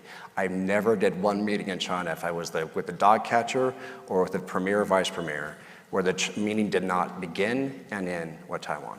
Not one, literally not one. And so it's certainly a matter of significant national pride and source of issue for them. I believe that we've heard from, again, bipartisanly from our national leaders that it remains a big issue, and it's certainly front and center with the current premier. But again, stepping back a bit, and not to monopolize the entire conversation, but there's massive moves now happening in the United States with some bipartisan acts moving their way through Congress and some other things that will really energize and kind of effectively, if it were on life support, really kind of resuscitate it. The national chip manufacturing capabilities of the United States, where there's going to be an enormous amount of U.S. dollars and efforts in the U.S. government to make sure that we actually now renationalize that in ways that will not make us non-dependent, effectively non-dependent from any foreign source of chips in the future. I just have to Please jump in, yeah. Because you're singing my song here. What I find so exciting about being particularly in the semiconductor industry at this particular moment in time is that economic security is national security, and around the world, people have realized that means chips. Why? Because this tiny little thing that's the size of a postage stamp, that's thinner than one strand of hair, that has over 30 billion components to it, drives everything you do from the moment you wake up in the morning, hopefully, and get out of bed in a good mood, right? Your watch, your phone, to satellites, to missiles, everything we do. Electric vehicle car takes 2,500 chips, right? It's part of the reason we had some of the chip shortage. But what we're seeing around the world is when I go to capitals, so capitals around the world, I have these discussions. What are governments doing? Because they want to attract part of the supply chain or this ecosystem, because the ecosystem is very complicated. Most of the designers are in the US, the people that make the machines are in Holland, are Dutch or Japan. Yes, a lot of the manufacturing is in Asia, 70%. But now, the CHIPS Act in the US, fabulous. Intel has committed $52 billion to new manufacturing in the United States. We've doubled down in Ohio, Arizona, we've doubled down in Oregon. But we're seeing this around the world. We also, in Germany, the EU is putting a CHIPS Act together that similarly is going to attract investment for production in Europe. So we also see that Japan and India are putting CHIPS Acts together because people have realized, I akin it to, so what steel and railroads were in the 1900s, chips and data are right now. And every single country around the world wants to get in on that game and that next leap in economic vitality. So I think it's a fabulous time to be in. I'm so thrilled to see what I hope is going to be a bipartisan support quickly passed bill to really help us regain. The US used to have 57% of the chip manufacturing. It's now down at 12. My CEO has a vision to bring it back and is doing it by really looking at the US and Europe as a little bit of a pivot to how do we, sort of diversify the supply chain of chips. So I think it's very exciting. Sorry, I just had to jump in there. No, that's great. That's great. Sorry, Craig, over to you. Over to you, Craig. Taiwan? Oh, yeah. There was a lot covered there. Let's start with Taiwan, yeah. Okay, so again, looking at this from a microeconomic perspective, Taiwan is a great market, and I would encourage Utah companies to really explore. I served on Taiwan for 4 years and have tremendous respect. But it's not an either or. If you're looking at this as a company, you could do very well in both markets. I would note, I would echo Chris's comments. This is an extremely sensitive issue between the straits, between Taipei and Beijing. And indeed, it's one that we have to approach very, very carefully. 50 years ago, Henry Kissinger and Zhou Enlai made an agreement on Taiwan that was very difficult to reach. And I think it's fair to say that under the previous administration, and continuing in this administration, there's been a departure from that agreement, most recently as exemplified by a formal discussion by the Secretary of Commerce and Taiwan's Minister of Economic Affairs. And we need to be careful about this and thoughtful about, most importantly, the people of Taiwan, but also that this doesn't become a self-fulfilling prophecy of conflict, because that conflict, if that were to ever happen, would be devastating to everyone in this room and everyone that we know and beyond that. So this is a risk factor that we need to keep in mind because we can't necessarily control that, but we can influence it through our Taiwan policy, and we need to approach that in a wise manner. And I would argue, keep our commitments, keep the commitments that were made 50 years ago. A great country keeps its commitments, and I think that is a good starting point. Thank you. Great input on two very important topics: supply chains, logistics, how that's impacting manufacturing of semiconductors, but then two very viable markets between Taipei and Beijing. Great markets, great people, and as a Utah company, what we want you to do is do your due diligence. Spread your risk. Don't jump into a market without first understanding what the cultural implications are, what the economic implications are, what policies are in place to help you be successful in a foreign market. What are the regulatory or compliance hurdles that you're going to face? We want you to do your due diligence and be very thorough about it. There are a lot of great markets around the world, and certainly Taipei and Beijing are two of them. And so with that being said, I know we're a little bit behind schedule, but I'm going to give you each just 30 seconds just to share some closing remarks, and then we'll conclude. Chris, let's start with you. I knew you would do that. I think I think lunch is next. So let me just say it this way: I am so incredibly humbled and honored to have been invited to speak to you guys. I'm so incredibly happy to see that there are so many people paying attention to this incredibly important topic. It obviously it shows and demonstrates just how interconnected our economies are, and how much business is driving this discussion. I urge you to stay connected to those leaders that are in charge, and thank you again so much to the university and World Trade Center for the invitation. It's just incredibly great to see so many great friends and faces in the audience, and I hope you really enjoy your lunch. I'm just going to pick up on something you said. First, I also want to extend my thanks, but I also want to thank the luminaries in this room. What I did in my career, I did because they're people that came before me, and I stood on the shoulders of giants. And you have many of them in the room and on this stage with me, whether it's Craig, whether it's Lou, whether it's Tim Stratford, Ambassador Huntsman. But really, I also want to thank each and every one of you for showing up and coming and trying to learn more, to the point of learn it, dig in. It is complex, and it is not just one thing. China is as complicated as it gets. It's as high-tech and as low-tech, and it's not monolithic, even within a ministry. So the ministry that controls or regulates your industry, it's not going to be monolithic when you talk to different people. There is not just one line of thought.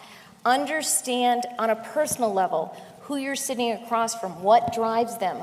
Know the landscape. And to do that, I would argue, you need to broaden your set of advisors beyond your company.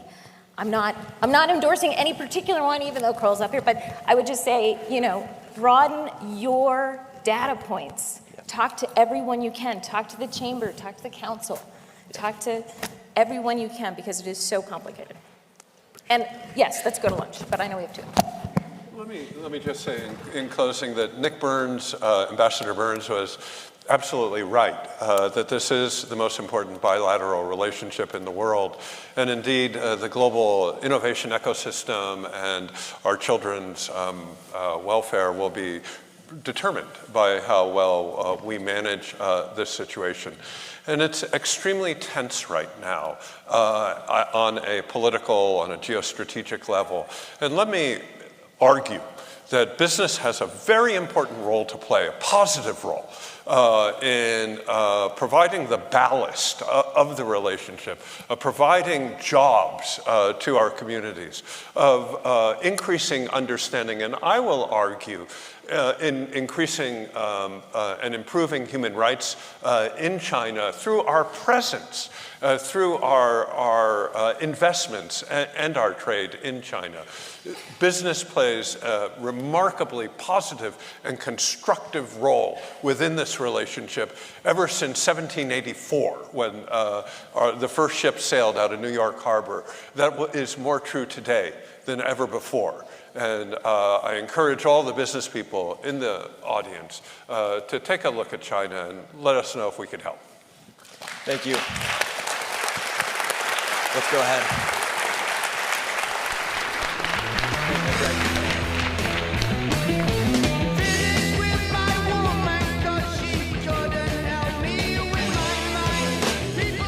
Thank you to our panel for some very valuable and practical insights to doing business in China. And now I am so honored to invite to the stage, and we are so fortunate to hear from Vice Chair of Policy at Ford and former U.S. Ambassador to China, Jon Huntsman. Please join me in welcoming Jon Huntsman to the stage.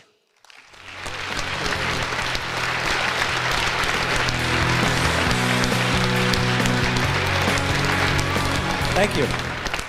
It's a pleasure to be here with you. I'm totally blown away. I just caught the last part of the breakout session, and you've heard a lot already this morning. Substance, perspective, a little bit of history, a little bit of forecasting, where we go with the U.S.-China relationship. You're going to hear more this afternoon.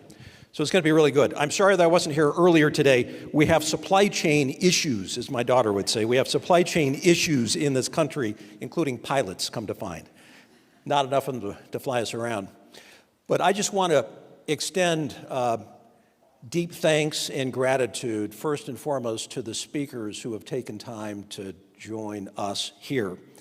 So while on the East Coast the last couple of days, I told folks I was coming to a China conference. And they said, oh, at the Brookings Institute? I said, nope. They said, oh, you mean the Council on Foreign Relations in New York City? I said, nope. Oh, it must be the one at the Center for Strategic and International Studies. No.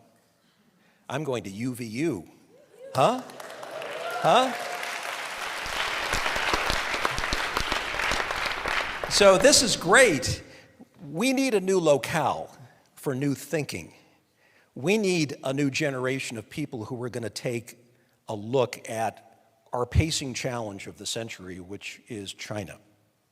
So there's a reason that we're here. Not only do we love the state, not only do we love UVU, I signed the legislation when I was governor, turning this place into a university. So for me, this is a very special spot. That's back when politicians used to do stuff when they were elected. We're here for a reason. This is a new West. This is where new thinking is occurring. This is where entrepreneurship abounds. This is where new technologies are being advanced, developed, and commercialized. This is where people really care about the global environment. They want to make sense of it. Not the old think tanks, not the old conventional wisdom thinking, which we're sick and tired of. We need something new. So we thought about doing this. We didn't know what it would turn into. And we're so heartened that we have hundreds, if not 1,000 or more participants here in attendance, but also that are connected digitally. But the level of speakers that we've been able to bring here, a diverse array of folks who understand the economics, the commercial aspects of the U.S.-China relationship, the political aspects of the U.S.-China relationship. We've got such an excellent cross-section of professionals and experts. I hope that, just promise me this one thing. When we break out in an hour and a half, you pull out a little notepad, you take notes, you think deeply about these issues. Because here's what we're not here to do. We are not here to fall back on conventional wisdom and sound bites. So when was the last time you heard a politician, an elected person say, China bad, China's a threat, China's the biggest challenge of the century? Okay, we get the tired sound bite. Okay, then what? So what do we do about that?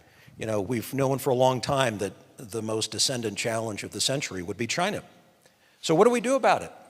Whether it's the economic domain, the trade domain, who's going to write the rules of these things? Whether it's military, the prospects for confrontation in the South China Sea, the East China Sea, and beyond. Failure is not an option. Nobody wants World War III. Nobody wants destruction of this planet for 100 years. So there has to be a level of coexistence. Nobody knows what that is because nobody's talking about it. Because you get punished, I guess, if you talk about anything other than a hawkish approach to China, which I get. Anyone who's been steeped in the information about China, where it's going, what its plans and intentions are, would be a little bit hawkish. But we've got to get beyond that. We've got to get beyond what a level of healthy engagement can be, understanding full well that there are dangers and challenges inherent in this relationship going forward. But I will tell you this, the next decade will be absolutely key. I think we're on the front end of what will be a defining decade in the U.S.-China relationship. And we need new thinking. So the fact that you are here is terrific. My thanks to you for taking your time. What we want to know, because this is the first time we've ever done anything like this, we being the World Trade Center, and I want to thank the team from the World Trade Center Utah for their excellent work in convening all of this. I want to thank President Tumeniz for lending us this outstanding institution and the help and support and the people that have gone with that. This has been absolutely terrific. But I want you to give a little bit of thought to, if we were to do this again, which we want to do next year, what should we do? What should we make of it? What are the issues that we need to tackle? Who are the kinds of people we need to engage? So we're going to make mistakes this round, to be sure, because it's our first go at it.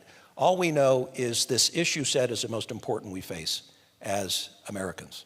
And whether you're here representing small business, medium-sized, large business, trying to engage in trade, finding it increasingly difficult in a market where winners are routinely picked and markets sometimes are a bit rigged, whether you're here from academia and have dedicated your life to the subject matter, thank you for that. Whether you're here from legal professions, trying to figure out exactly how we're going to kind of become less entangled in bilateral disputes, this is all about you. So thank you for it. Make no mistake about it, the domains of importance are clear. They are economic, they are trade, they are military, they are political. How we are left standing and what we are thinking and how we have prepared ourselves for the challenge over the next 10 years will be the whole story. So I'll just end with this thought, because sometimes you do things that just blow you away. They remind you of kind of how China has advanced so rapidly over the last little while. I was in Israel last week in my capacity as vice chair of Ford Motor Company.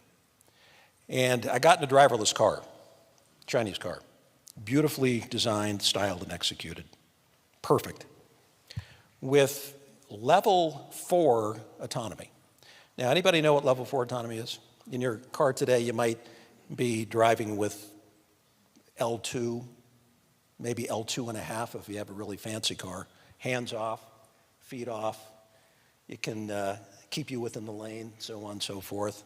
You don't want to fall asleep, but it does pretty well. Now, just advance that to level 4.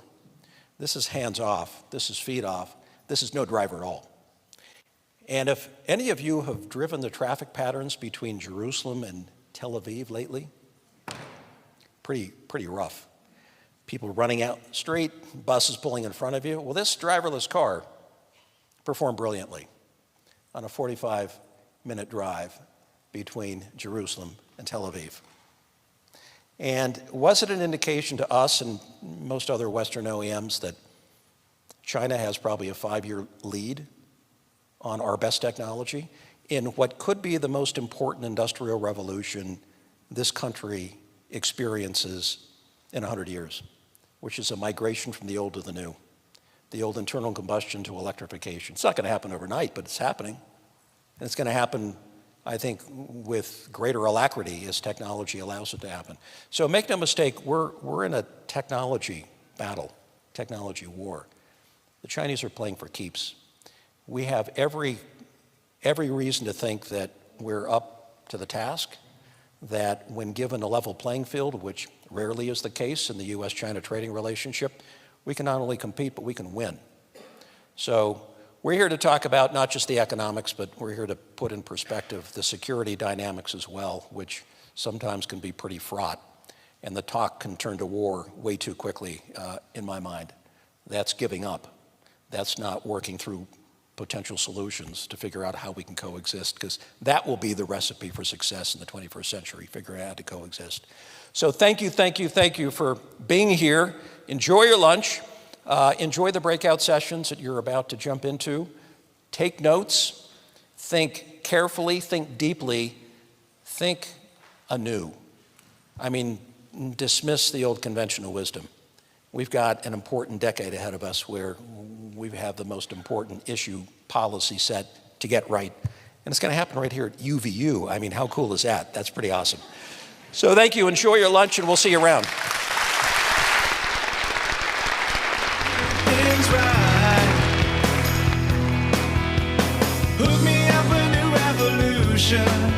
Thank you so much, Ambassador Huntsman. I'd like to remind everybody that, yes, we've heard this insightful conversation all morning about China's position now, but to meet the challenge, we need to continue engagement. And that is why we're all gathered here today to devise ways of continuing that engagement. And I also want to remind everybody that with challenge comes this opportunity for the United States to innovate, for us to become stronger, and to meet this challenge and increase competitiveness in these markets. This is the conclusion of our panels and our public session this morning. I'd like to invite everybody for a break. We're going to be breaking for lunch, and we're going to reconvene at 2 p.m. And there will be UVU ambassadors in green ties who will be directing you to the grand ballroom for lunch. They will also be directing you from this hall back to the Clark building for the breakout sessions. And these breakout sessions, you'll see them here, they will start at 2:15, and they are designed specifically to take a deeper dive into some of these topics that we have presented today, and they will also discuss some of the best practices and actionable insights that you all can take back to your organizations and your companies. I want to thank all of the fantastic speakers that we had today, and most importantly, I want to thank everybody here in person and joining virtually to be a part of this conversation. You've been great. This is such an important conversation to have here in Utah. Thank you again.